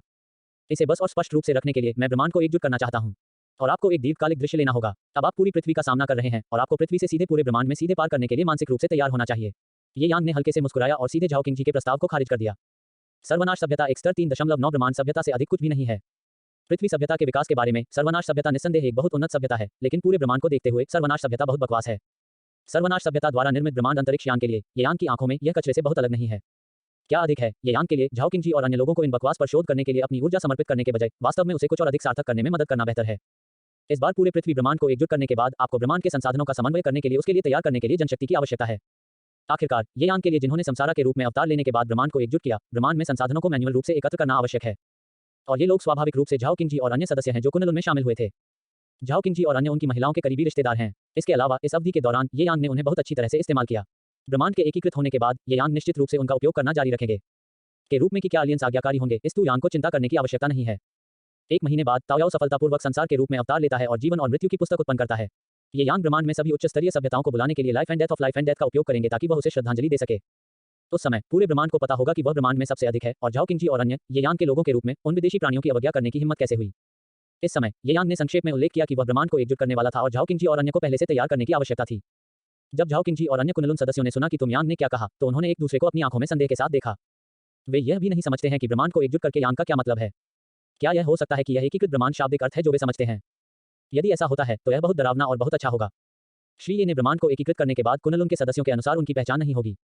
इस समय झाओ किंगजी, याओ लाई और अन्य कुनलुन सदस्यों के पास इस बिंदु के आसपास सभी प्रकार के विचार थे और जितना अधिक वे इसके बारे में सोचते थे उतने ही उत्साहित थे। अंत में वे सभी ने अलविदा कहा और एक टकटकी में छोड़ दिया। झाओ किंगजी और अन्य लोगों के जाने के बाद कहने की जरूरत नहीं है, अगला कदम उपदेश का तार्किक हिस्सा होगा। इस अवधि के दौरान ये यांग ने लिंगलॉन्ग, सु किन्हुआन और यूनिवर्स को एक साथ खेला। उद्धरण श्री ये 3 कौन है? जब झाओ लिंगर और अन्य लोगों ने 3 महिलाओं को देखा जो पतली हवा से बाहर दिखाई दी तो वे सभी उत्सुक और सावधान थे। लिंगलॉन्ग, सु किन्हुआन और यूनिवर्स इन सभी सुंदरियां हैं जो उत्कृष्ट उपस्थिति, आंकड़ा और स्वभाव के साथ हैं। विशेष रूप से लिंगलॉन्ग, हालांकि वह अभी भी अपनी चरम अवधि से बहुत दूर है, उसके शरीर पर विशेष स्वभाव झाओ को लिंग बनाता है और अन्य शर्म महसूस करते हैं। यह पूरी तरह से लिंगलॉन्ग के अपने दायरे के बहुत अधिक होने के कारण होता है। अध्याय 147 ताओ याओ अवतार को समासरा के रूप में ब्रह्मांड हैरान है, अब से वे सभी अपने स्वयं के लोग होंगे। ये यांग ने स्वाभाविक रूप से देखा कि झाओ लिंगर और अन्य चिंतित और संरक्षित थे और ये यांग ने सिर्फ एक हल्की मुस्कान के साथ कुछ कहा। जब झाओ लिंगर और दूसरों ने सुना कि तुम यांग ने क्या कहा तो वे जानते थे कि यह एक निश्चितता थी कि लिंगलॉन्ग, सु किन्हुआन और यूनिवर्स इन उनके सदस्य बन जाएंगे। लिंगलॉन्ग, सु किन्हुआन और ब्रह्मांड की 3 अंधे लड़कियों ने सुचारू रूप से एकीकृत किया। कुछ दिनों के संपर्क के बाद लड़कियां एक हो गईं। लड़कियों के बीच संबंध इतना सामंजस्यपूर्ण है कि ये यांग उनके साथ समान व्यवहार करते हैं। विशेष रूप से खेती की दुनिया में यिन और यांग लू, ये यांग बहुत सक्षम है। हर बार जब वह सभी महिलाओं के साथ प्रचार करता है तो हर कोई समान होता है, श्रेष्ठता और हीनता के बीच कोई अंतर नहीं होता है। इस तरह से चरण स्वाभाविक रूप से सामंजस्यपूर्ण होगा। साल बहते पानी क्षणभंगुर होने की तरह हैं। 1 महीने में एक पलक झपकते ही। इस महीने के दौरान ये यांग और झाओ लिंगर ने अक्सर प्रचार किया जो झाओ लिंगर के प्रचार में बहुत मदद करता था। अब झाओ लिंगर और अन्य लोगों के पास पहले से ही गोल्ड कोर की तुलना में एक ताकत है। लड़कियों में लिंगलॉन्ग की ताकत में सबसे अधिक सुधार हुआ। लिंगलॉन्ग अमर विश्व अमर आदरणीय है और उसके पास 9 होल लिंगलॉन्ग काया भी है। इस बार 943 के शरीर को फिर से आकार देने के बाद ये यांग लिंगलॉन्ग के बारे में बहुत राहत महसूस कर रहे हैं। Golden immortal mid rank level पर लौट आया। हालांकि लिंगलॉन्ग केवल गोल्डन इमोर्टल मिड रैंक पर है, अब उसकी लड़ाकू शक्ति और अनुभव के साथ वह साधारण अमर संप्रभु स्तर के पावरहाउस के खिलाफ आसानी से लड़ने के लिए पर्याप्त है। और जब लिंगलॉन्ग की ताकत इस स्तर तक पहुंच गई तो यह निस्संदेह ये यांग के लिए एक बड़ा बढ़ावा होगा। इसके अलावा इस महीने के दौरान कुछ चीजें हुई। मुक्त देश के राजा माओजोंग, जियोटियन और अन्य देशों को सभी चौंका दिया गया था जब उन्होंने यह खबर सुनी कि एलियंस को यांग द्वारा मिटा दिया गया था और वे यांग की अमर शक्ति से चरम पर घबरा गए थे। यह सिर्फ इतना है कि वे कुनलुन से जुड़ने के लिए योग्य नहीं हैं और उनमें से एक बनने के लिए वे केवल झाओकिंग जी कुनलुन में शामिल होने वाले सदस्यों से गुप्त रूप से ईर्ष्या कर सकते हैं। मास्टर, मैं रीति रिवाजों से बाहर हूँ। 1 महीने के बाद मैंने अपने शरीर को सर्वोच्च तरीके से सफलतापूर्वक खेती की है और मैं बॉडी अवतार संसारा विधि का उपयोग कर सकता हूँ। ताओ याओ की आवाज ये यांग के दिमाग में दिखाई दी। जब आवाज गिर गई तो ताओ याओ का आंकड़ा भी उभरा। ठीक है, चूंकि आपने पर्याप्त तैयारी की है, आइए सीधे शुरू करें। ये यांग ने सिर हिलाया और कहा। ये यांग की सहमति से ताओ याओ के चेहरे ने खुशी का एक नजर दिखाया और वह इस दृश्य के लिए बहुत आगे देख रही थी। फिगर के एक फ्लैश के साथ ये यांग और ताओ याओ अंतरिक्ष में दिखाई दिए। ताओ याओ का शरीर दिखाई दिया और विशाल आड़ू का पेड़ सीधे आकाश में था, जैसे कि यह अंतरिक्ष में निहित था। आड़ू के पेड़ की शाखाओं ने बेतहाशा नृत्य किया, जैसे मानव अंग और हथियार बेहद चुस्त। इस दृश्य को देखते हुए ये यांग ने अपनी आंखें थोड़ी संकुचित कर दी। वह स्पष्ट रूप से देख सकता था कि इस समय ताओ ने अपना शरीर दिखाया और वह वास्तव में आड़ू के पेड़ की शाखाओं का उपयोग कर रही थी ताकि अतुलनीय रहस्यमय मंत्रों की एक श्रृंखला को बाहर किया जा सके। जैसा कि ताओ ने आड़ू के पेड़ की शाखाओं का उपयोग लगातार मंत्र को सही करने के लिए किया था, प्रकाश के कई हलकों को आड़ू के पेड़ पर ही दिखाई दिया। संसार के आदेश का मजबूत माहौल भी फैल गया जो दुनिया को एक पल में कवर करता है। लेकिन यह तो केवल शुरुआत है। ताओ याओ ने संसारा में बदल दिया। ताओवाद पारदर्शी और प्राकृतिक है और विभिन्न राक्षसी घटनाएं एक के बाद एक उभरती हैं, जिससे सभी को शामिल करने की भावना का पता चलता है। उसी समय पृथ्वी के ऊपर आकाश में 6 विशाल और रहस्यमय मार्ग दिखाई दिए। इन मार्गों की उत्पत्ति स्वाभाविक रूप से उन लोगों के दिमाग में दिखाई देगी जो उन्हें देखते हैं। ये 6 मार्ग पुनर्जन्म के 6 रास्ते हैं। Beast way, dev way, human way, ghost way, Shura way, the underworld वे। जब पृथ्वी पर जीवों ने इस दृष्टि को देखा तो आम लोग बेहद हैरान थे। जो कोई भी झाओकिंग जी और अन्य लोगों को एक कदम उठाता है या झाओकिंग जी और उसके अमीर परिवार के बारे में जानता है कि पृथ्वी पर अमर देवता हैं। कहने की जरूरत नहीं है, यह अतुलनीय रूप से रहस्यमय और विशाल दृश्य देवताओं द्वारा बनाया गया होगा। झाओकिंग जी जैसे लोग और भी अधिक हैरान बीबीडी थे। इससे पहले झाओकिंग जी और अन्य अभी भी समझ नहीं पा रहे थे कि ब्रह्मांड को एकजुट करने से यांग का क्या मतलब है और वे केवल इसे सचमुच समझ सकते हैं।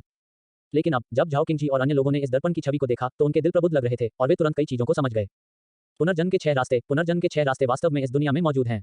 यह पता चला है कि पृथ्वी पर उन मिथकों में वर्णित दृश्य आधारहीन नहीं है। अब मैं अंत में समझता हूं कि श्री ये ने 1 महीने पहले क्यों कहा कि वह पूरे ब्रह्मांड को एकजुट करना चाहते थे। मिथकों और कहानियों में पुनर्जन्म के 6 रास्ते सभी प्राणियों को नियंत्रित करते हैं और सभी प्राणियों के भाग्य को नियंत्रित करते हैं। कोई आश्चर्य नहीं कि श्री ये ने कहा कि पूरे ब्रह्मांड को झुकना चाहिए। श्री ये ने पुनर्जन्म के 6 रास्तों को शामिल किया और अनगिनत जीवित प्राणी संसार के नियंत्रण में हैं। ऐसी सर्वोच्च शक्ति के साथ ब्रह्मांड को एकजुट करना मुश्किल नहीं है। झाओकिंग जी और अन्य लोगों ने सदमे में 6 विशाल संसारा मार्ग को देखा और भावना के साथ कहा। वे सभी पृथ्वी की परियों की कहानियों को देख चुके हैं और पुनर्जन्म के 6 रास्तों को जानते हैं। वीजी के काम देखें। उन्होंने अनुमान लगाया कि तुम अब क्या कर रहे हो, जो कि परियों की कहानियों की तरह संसारा का निर्माण करना है। जब तक कि यह एक प्राणी है, उसे पुनर्जन्म के 6 रास्तों द्वारा नियंत्रित किया जाना चाहिए। जैसे जैसे समय बीतता गया, पुनर्जन्म के 6 रास्तों के कारण होने वाली विसंगति बड़ी और बड़ी हो गई और इसके प्रभाव का दायरा व्यापक और व्यापक हो गया, इसलिए यह पृथ्वी ब्रह्मांड में फैल गया। शुरुआत में पुनर्जन्म दृष्टि के 6 पथ केवल पृथ्वी के चारों ओर मौजूद थे। जैसे जैसे समय बीतता है, पुनर्जन्म के 6 रास्तों की दृष्टि बड़ी और बड़ी होती जा रही है। पूरे मिल्की वे गैलेक्सी को एक पलक झपकते ही कवर करती है। यद्यपि मिल्की वे में कई विदेशी सभ्यताएं हैं, कुल मिलाकर मिल्की वे एक अपेक्षाकृत पिछड़े और दूरस्थ आकाशगंगा है। इस आकाशगंगा में सबसे उन्नत सभ्यता 4.8 के स्तर पर एक ईश्वर स्तरीय सभ्यता से ज्यादा कुछ नहीं है। एक सामान्य आकाशगंगा में कम से कम 5वें स्तर के महान ईश्वर स्तरीय सभ्यता होनी चाहिए। यह क्या है? आकाशगंगा में एक नया तकनीकी साधन। ये 6 विशाल मार्ग पुनर्जन्म के 6 रास्ते हैं। मुझे उनके नाम और कार्यों को मेरे दिल में क्यों पता चला जब मैंने इन 6 विशाल मार्गों को देखा। लेकिन पुनर्जन्म के 6 रास्तों का नाम और कार्य कैसे संभव है? सभी जीव संसारा में प्रवेश करते हैं और इसे नियंत्रित किया जाना चाहिए। यह एक सुपर गॉड लेवल सभ्यता के लिए भी असंभव है। इस समय यंगहू सभ्यता के मुख्य ग्रह पर यंगहू सभ्यता के अनगिनत एलियंस ने अंतरिक्ष में दिखाई देने वाले 6 विशाल मार्गों को देखा और वे सभी बेहद हैरान भाव दिखाए।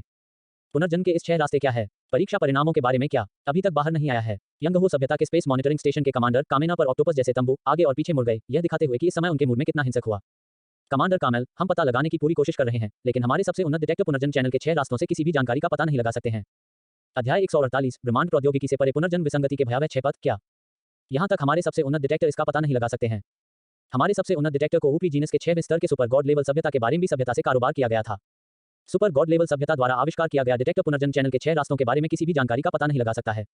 आप जानते हैं, लेवल 6 सुपर गॉड लेवल सभ्यता द्वारा दिए गए बयान के अनुसार, जिसे हमने कारोबार किया था, यह सबसे उन्नत डिटेक्टर सभी सुपर गॉड लेवल सभ्यता ऊर्जा तरंगों का पता लगा सकता है। क्या ऐसा हो सकता है कि पुनर्जन्म के 6 रास्तों के इस विशाल चैनल का ऊर्जा स्तर एक सुपर गॉड लेवल सभ्यता से भी अधिक हो? यह कैसे संभव है? हमारी आकाशगंगा में उच्चतम ज्ञात सभ्यता हमारी 4.8 स्तरीय महान ईश्वर स्तरीय सभ्यता है।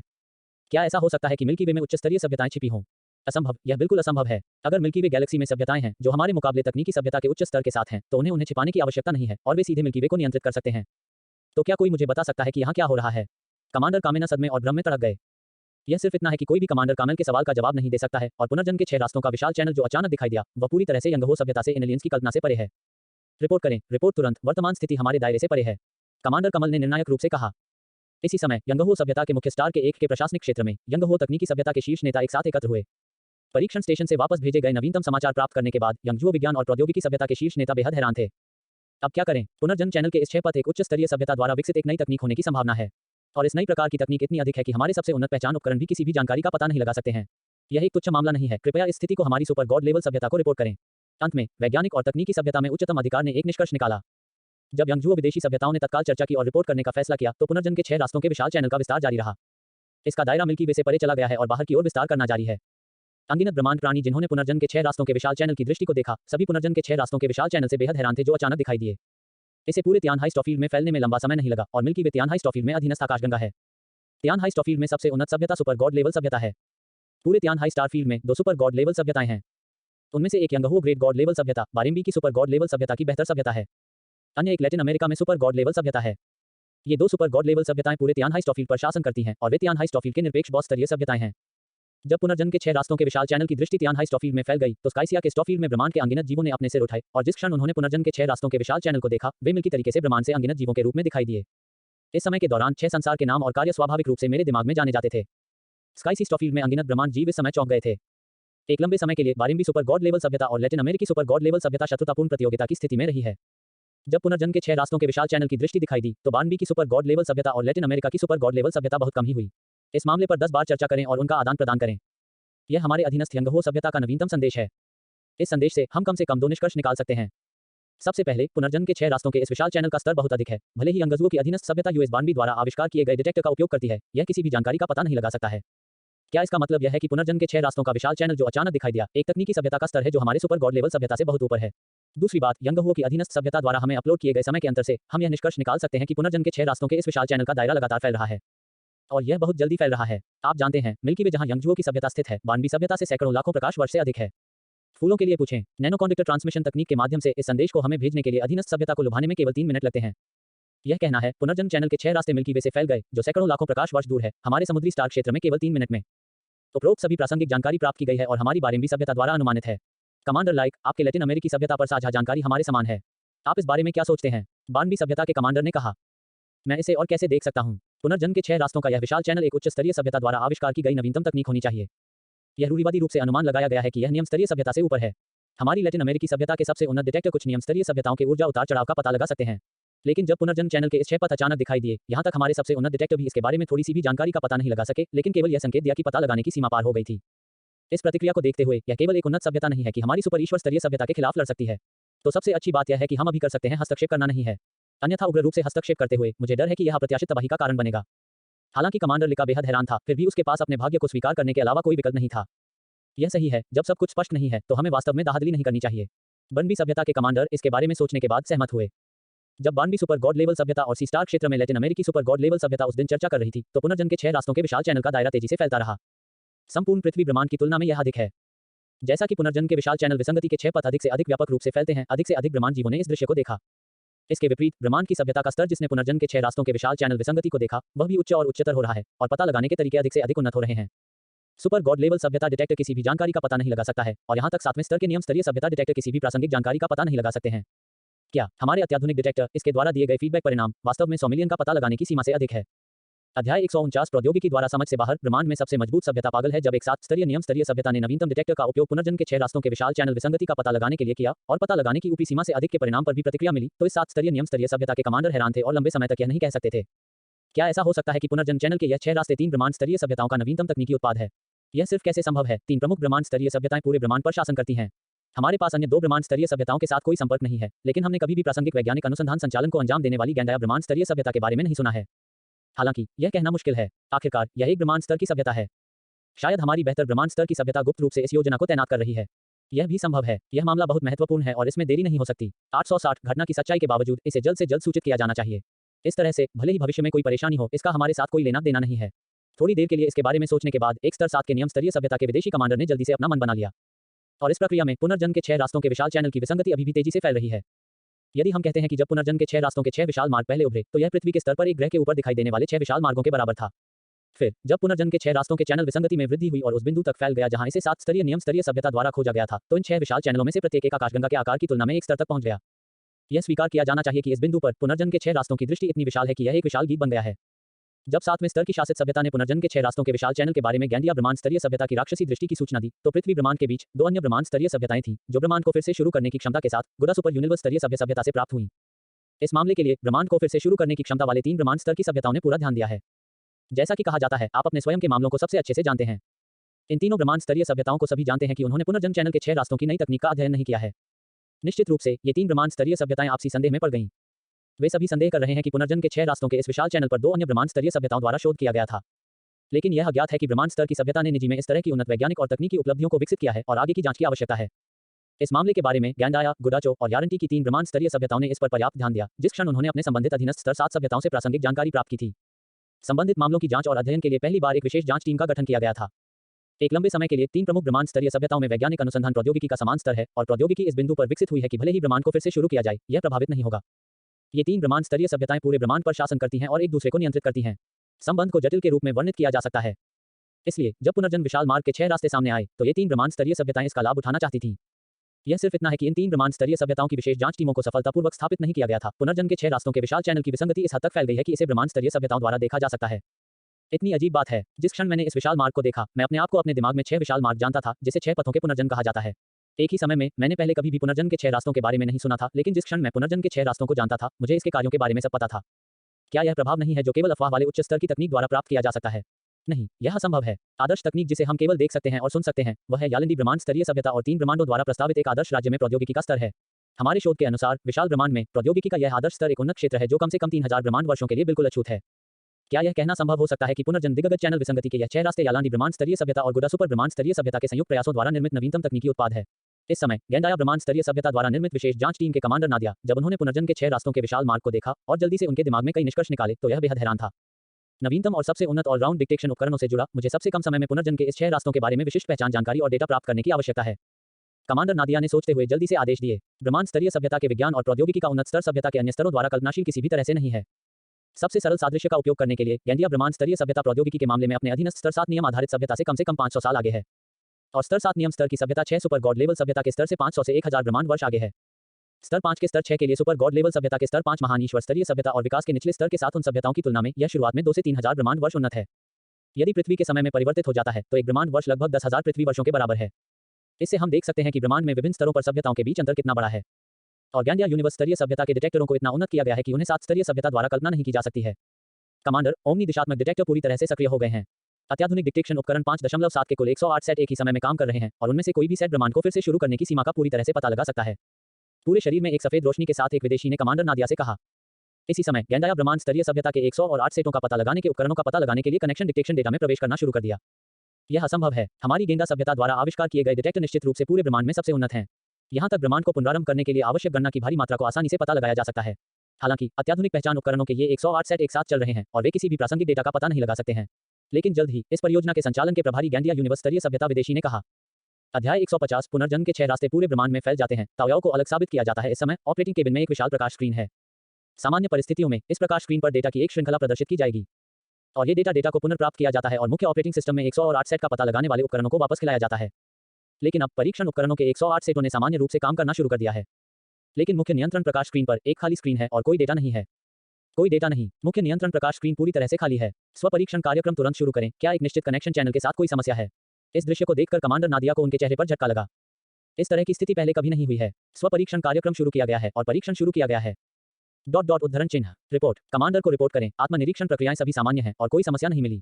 कमांडर, यदि स्वपरीक्षण प्रक्रिया में कोई त्रुटि नहीं है, तो पुनर्जन्म चैनल के इस 6 रास्तों का स्तर किस स्तर पर होना चाहिए?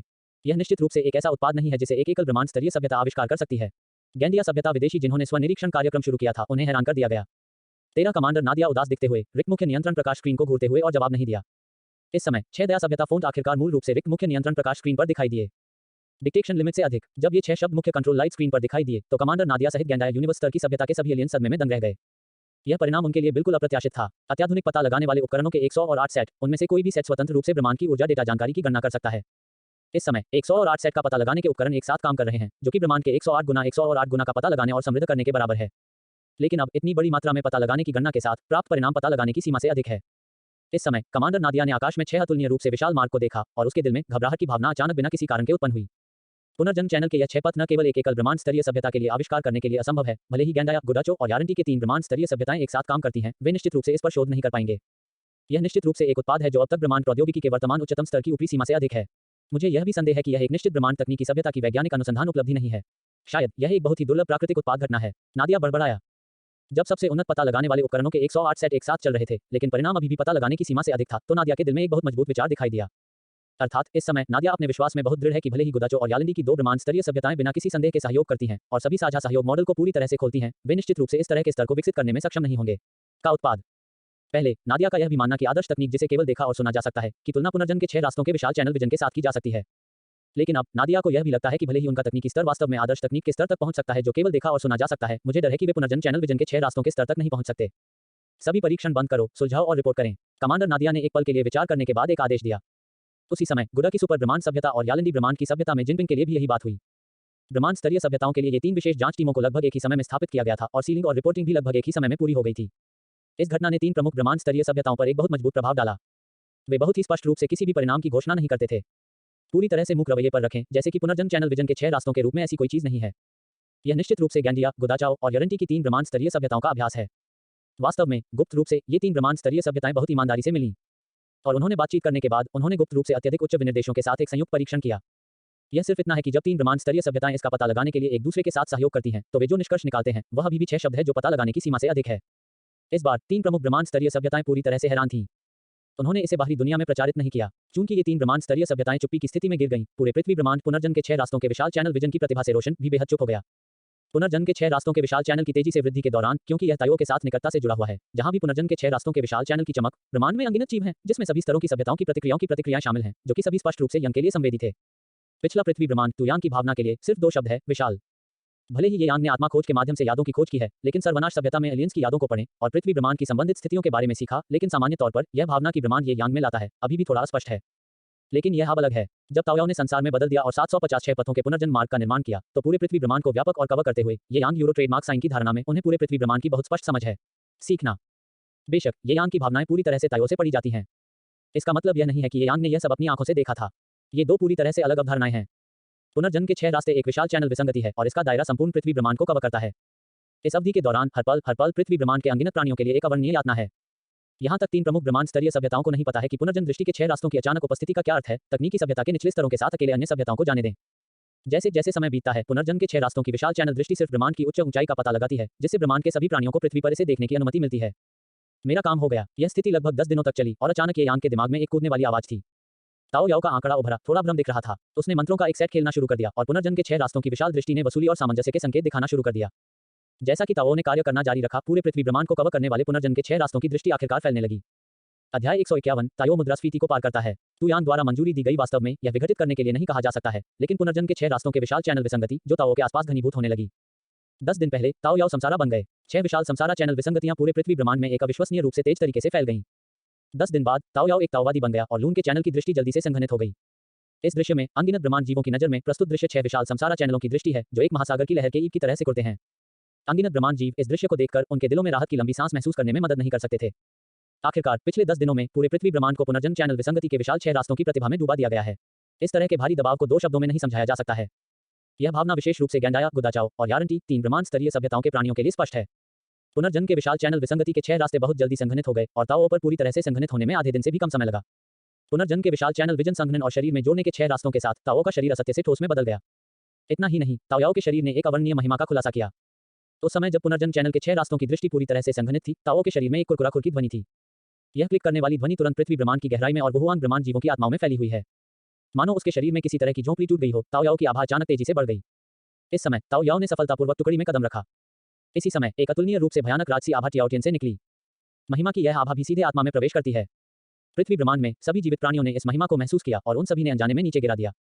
पृथ्वी ब्रह्मांड में अनगिनत प्राणी अपने अवचेतन अनियंत्रित कार्यों से हैरान थे। वे यह नहीं समझते कि यह किस स्तर का आतंक बल है और इसमें इतनी बड़ी महिमा हो सकती है। विशेष रूप से गैंडाया, गुदाचाओ और यारंटी 3 ब्रह्मांड स्तर के सभ्यता के आखिरकार ये 3 ब्रह्मांड स्तरीय सभ्यताएं पहले से ही प्रौद्योगिकी के साथ देवता बन गई हैं। यह कहा जा सकता है कि भले ही ब्रह्मांड को फिर से शुरू किया गया हो, लेकिन यह उन्हें प्रभावित नहीं करेगा। हालांकि जब उन्होंने महान महिमा को महसूस किया जो सीधे आत्मा में घुस गया, तो वे अनैच्छिक रूप से नीचे गिर गए। इस समय यह ऐसा था जैसे उनकी सभी प्रौद्योगिकियां विफल हो गई थीं। क्या यह पुनर्जन्म के 6 रास्तों की अंतिम शक्ति है? यह बस बहुत भयानक है। यह शक्ति किस स्तर तक पहुंच गई है? कमांडर नादिया ने जमीन पर घुटने टेक दिए और अपने दिल में इस तरह के विचारों के साथ काम गए। इस समय नादिया के दिमाग में एक विचार आया, अब से यह ब्रह्मांड बदल सकता है। और पूरे पृथ्वी ब्रह्मांड में इस समय ब्रह्मांड में अनगिनत जीव हैं जिनके पास कमांडर नादिया के समान विचार और विचार हैं। ताओ द्वारा बताए गए महान महिमा को पूरे पृथ्वी ब्रह्मांड में सभी जीवित प्राणियों के लिए लॉन्च किया गया था। जब ब्रह्मांड की गहराई में अनगिनत प्राणी इस महान महामुहिम के सामने अनजाने में जमीन पर घुटने टेकते हैं, तो वास्तव में पृथ्वी पर अनगिनत प्राणियों के लिए भी यही सच है। हालांकि ये यांग और उनकी महिलाएं किसी भी तरह से प्रभावित नहीं थीं। ये यांग के पास कुंडलिन में है, जो कोई भी शक्ति है जो पृथ्वी ब्रह्मांड में प्रवेश करती है, वह इसे शून्य कर सकता है। ताओ की अलग अलग महिमा सीधे तु यांग के लिए प्रतिरक्षा थी। ताओ जीवन और मृत्यु की पुस्तक को संघनित करें और फिर ब्रह्मांड में सभी उच्च स्तरीय सभ्यताओं को बताने के लिए पारगमन के बाद शक्ति का उपयोग करें कि पुनर्जन्म के 6 रास्तों के बाद ब्रह्मांड में सभी जीवों को रोक दिया जाएगा। अब से इन ब्रह्मांड जीवों को प्रबंधित किया जाना चाहिए। इसके अलावा आप इन सभ्यताओं को सूचित करने के लिए जाते हैं और उन्हें तीर्थयात्रा के लिए पृथ्वी सभ्यता में आने देते हैं। अगर ऐसे लोग हैं जो नहीं आते हैं, तो बकवास करने की जरूरत नहीं है, बस उन्हें पूरी तरह से पहुंचें। ये यांग ने तातन के लिए उदासीन रूप से कहा। शांत और उदासीन शब्दों में एक प्राकृतिक कमांड टोन था। सुनकर यांग ऐसे स्वर में उससे बात करते हुए उसने अभी अभी अलग ताओ में कदम रखा था, लेकिन उसके दिल में कुछ अन्य विचार पैदा हुए। अब उसने सफलतापूर्वक खुद को अलग कर लिया है और जो यांग ने आदेश दिया है वह करने के लिए वह आसानी से एक ही विचार के साथ कर सकती है। लेकिन यह इसलिए भी था क्योंकि वह पहले से ही अलग हो गई थी। फिर भी ये यांग ने अभी भी एक व्यवस्थित स्वर में उससे बात की थी, जिससे ताओ ने सीधे उसके दिल में अनादर किया। हालांकि इससे पहले ताओ याओ ने कहा कि जब वह सफलतापूर्वक खुद को पार कर गई तो वह 1000 साल के लिए ये यांग के लिए आत्मसमर्पण करेगी, लेकिन इसका मतलब यह नहीं है कि वह पार करने के बाद भी वह अभी भी यांग के लिए सम्मानजनक होगी। मास्टर, ये यांग, मैंने अब सफलतापूर्वक पारगमन में कदम रखा है और मैं किसी भी समय पारगमन अनुबंध को तोड़ने के लिए पारगमन की शक्ति का उपयोग कर सकता हूँ। उद्धरण चिन्ह डॉट आह, जब आप एक पारलौकिक स्तर के बिजली घर से बात करते हैं तो यह मत कहो कि यह सम्मानजनक है। कम से कम थोड़ा सम्मान। ताओ याओ ने सफलतापूर्वक टुकड़ी में कदम रखने के बाद पहले की तुलना में उसकी मानसिकता में एक बड़ा बदलाव आया है। हालांकि उसने इस समय टुकड़ी अनुबंध को नहीं तोड़ा है, लेकिन जब उसने सफलतापूर्वक टुकड़ी में कदम रखा तो ताओ याओ पर टुकड़ी अनुबंध का प्रभाव मूल रूप से नगण्य हो सकता है। जब ताओ ने यह शब्द यांग से कहा तो उसकी अभिव्यक्ति ने एक बेहद शांत और अभिमानी अभिव्यक्ति का खुलासा किया। क्या आपको लगता है कि आप अलग होने के बाद आप मुझसे कृपालु तरीके से बात कर सकते हैं? ये यांग ने तिरस्कारपूर्वक कहा। वह ताओ से बकवास बात करने के लिए बहुत आलसी था। ये यांग के दिमाग में एक विचार के साथ उन्होंने तुरंत ताओ को अपनी सारी ताकत से वंचित कर दिया। ताओ याओ के चेहरे को तुरंत देखते हुए तु यांग ने एक बार फिर से तिरस्कार के साथ घुस लिया। इस समय उसे ताओ के साथ बहुत अधिक बात करने की आवश्यकता नहीं है, उसे बस इस तरह के विचार की आवश्यकता है और वह आसानी से ताओ को बता सकता है कि झाओ के पिता कौन है। यह कैसे संभव है? क्या आप अलग कर रहे हैं? अलग थलग व्यक्ति सब कुछ अनदेखा करता है, वह अभी भी आपके द्वारा नियंत्रित क्यों है? फिर ताओ ने उसके शरीर में भारी शक्ति महसूस की और यह एक पल में पानी चलाने की तरह फैल गया। वह तुरंत स्तब्ध हो गई। इस दुनिया में मेरा सम्मान करें। तो क्या हुआ अगर आप टुकड़ी में कदम रखते हैं? आप अभी भी मेरी आंखों में चींटियों की तरह दिखते हैं। ये यांग सपाट रूप से मुस्कुराया। यह सब है। यह पता चला कि शुरुआत से अंत तक मैं सबसे बड़ा जियाओटियन था। मैंने सोचा था कि पारगमन में कदम रखने के बाद मैं आपके नियंत्रण से पूरी तरह से छुटकारा पा सकता हूं, लेकिन मैंने कभी नहीं सोचा था कि यह सब आपकी गणना में था। भले ही मैं पहले से ही एक अलग व्यक्ति के स्तर पर एक पावर हाउस बन गया हूं, फिर भी आप मेरे शरीर में शक्ति को पूरी तरह से एक पल में फैलने देते हैं। अध्याय 152। ताओ याओ उसके भाग्य को स्वीकार करता है और यह कहा जाता है कि ब्रह्मांड पृथ्वी पर आ गया है यांग की पूजा करने के लिए। 1000 साल तक आत्मसमर्पण करने के बारे में आपने जो चीजें बताई वे सभी झूठे हैं, है ना? आपके पास इस तरह के साधन हैं। 1000 साल बाद भी आपके पास अभी भी अनगिनत तरीके हैं जो मुझे आपके सामने आत्मसमर्पण करते हैं। अब मेरे पास अब कोई शक्ति नहीं है। जीवन या मृत्यु अब मेरे नियंत्रण में नहीं है, बल्कि आपके विचारों में है। मैं ताओ ने अपने भाग्य से इस्तीफा दे दिया। ताओ याओ ने एक बुरी तरह से हंसने दिया। वह तुरंत यह सब समझ गई और उसके दिल में असीम निराशा सामने आई। बेशक ताओ के लिए सबसे बड़ी निराशा यह है कि इस समय उसकी टुकड़ी की विशाल शक्ति पूरी तरह से फैल गई है। यह झटका वास्तव में ताओ के लिए बहुत बड़ा था, वह इसे सहन नहीं कर सकती थी। इस समय भी ताओ याओ, जो बेहद हताश था, को निराशा की भावना महसूस हुई। जब ताओ का शरीर और मन निराशा और शक्तिहीनता की एक मजबूत भावना से भर गया तो उसे अचानक उसके शरीर में कुछ बदलाव मिले। कमजोर शक्ति का एक निशान शरीर की गहराई से फैल गया। फिर थोड़े समय में यह कमजोर बल, जैसे कि एक पहाड़ की गर्जना और सुनामी, तुरंत एक विशाल आकार में बढ़ गया। जल्द ही ताओ ने एक अलग व्यक्ति की शक्ति को फिर से हासिल कर लिया। यह बदलाव अचानक इतना था कि इसने तियान को फिर से भ्रमित महसूस कराया। अब से मेरे आदेशों का पालन करें और उनका पालन करें। इस बारे में न सोचें कि आपके पास क्या है या आपके पास क्या नहीं है। बेशक मैं केवल 540 आपको एक मौका दूंगा। यदि आप कुछ ऐसा करते हैं जो अगली बार मुझे नाराज कर देता है तो आप स्वयं परिणाम जानेंगे। ये यांग ने तातन के लिए उदासीन रूप से कहा। ताओ ने एक चकित चेहरे के साथ ये यांग को देखा और यह सुनने के बाद कि ये यांग ने क्या कहा, उसने एक आत्मविश्वास से भरी मुस्कान देखी जो आपको यांग के मुंह में सब कुछ दिखा रही थी और उसके शरीर में बहुत बड़ी शक्ति को महसूस किया। इस समय ताओ याओ के विचार अचानक स्पष्ट हो गए। तू यांग द्वारा शासित हो, कम से कम अब उसकी सुपर ताकत वापस आ गई है। यह सिर्फ इतना है कि एक व्यक्ति के नीचे और 10,000 लोगों से ऊपर है, इसलिए आप थोड़े से चेहरे के लिए पारलौकिक शक्ति का उपयोग नहीं कर सकते हैं, है ना? अंतिम विश्लेषण में ताओ ने पहले ही निराशाजनक महसूस किया क्योंकि उसकी आंतरिक ऊर्जा पूरी तरह से विघटित हो गई थी। ताओ याओ इसे बिल्कुल स्वीकार नहीं कर सका। जब अतुलनीय रूप से विशाल शक्ति वापस आ गई तो ताओ ने इस खोए और फिर से अनुभव को संजोया। मास्टर, मैं कसम खाता हूं ऐसा कुछ भी फिर कभी नहीं होगा। इस सब को समझने के लिए ताओ याओ ने तुरंत यांग को गहराई से सम्मानपूर्वक सलाम किया। ठीक है, अब जैसा मैंने तुम्हें अभी बताया था, तो यांग इस परिणाम से स्वाभाविक रूप से बहुत संतुष्ट था। और अभी अनुभव के साथ ताओ याओ अब पूरी तरह से ईमानदार है।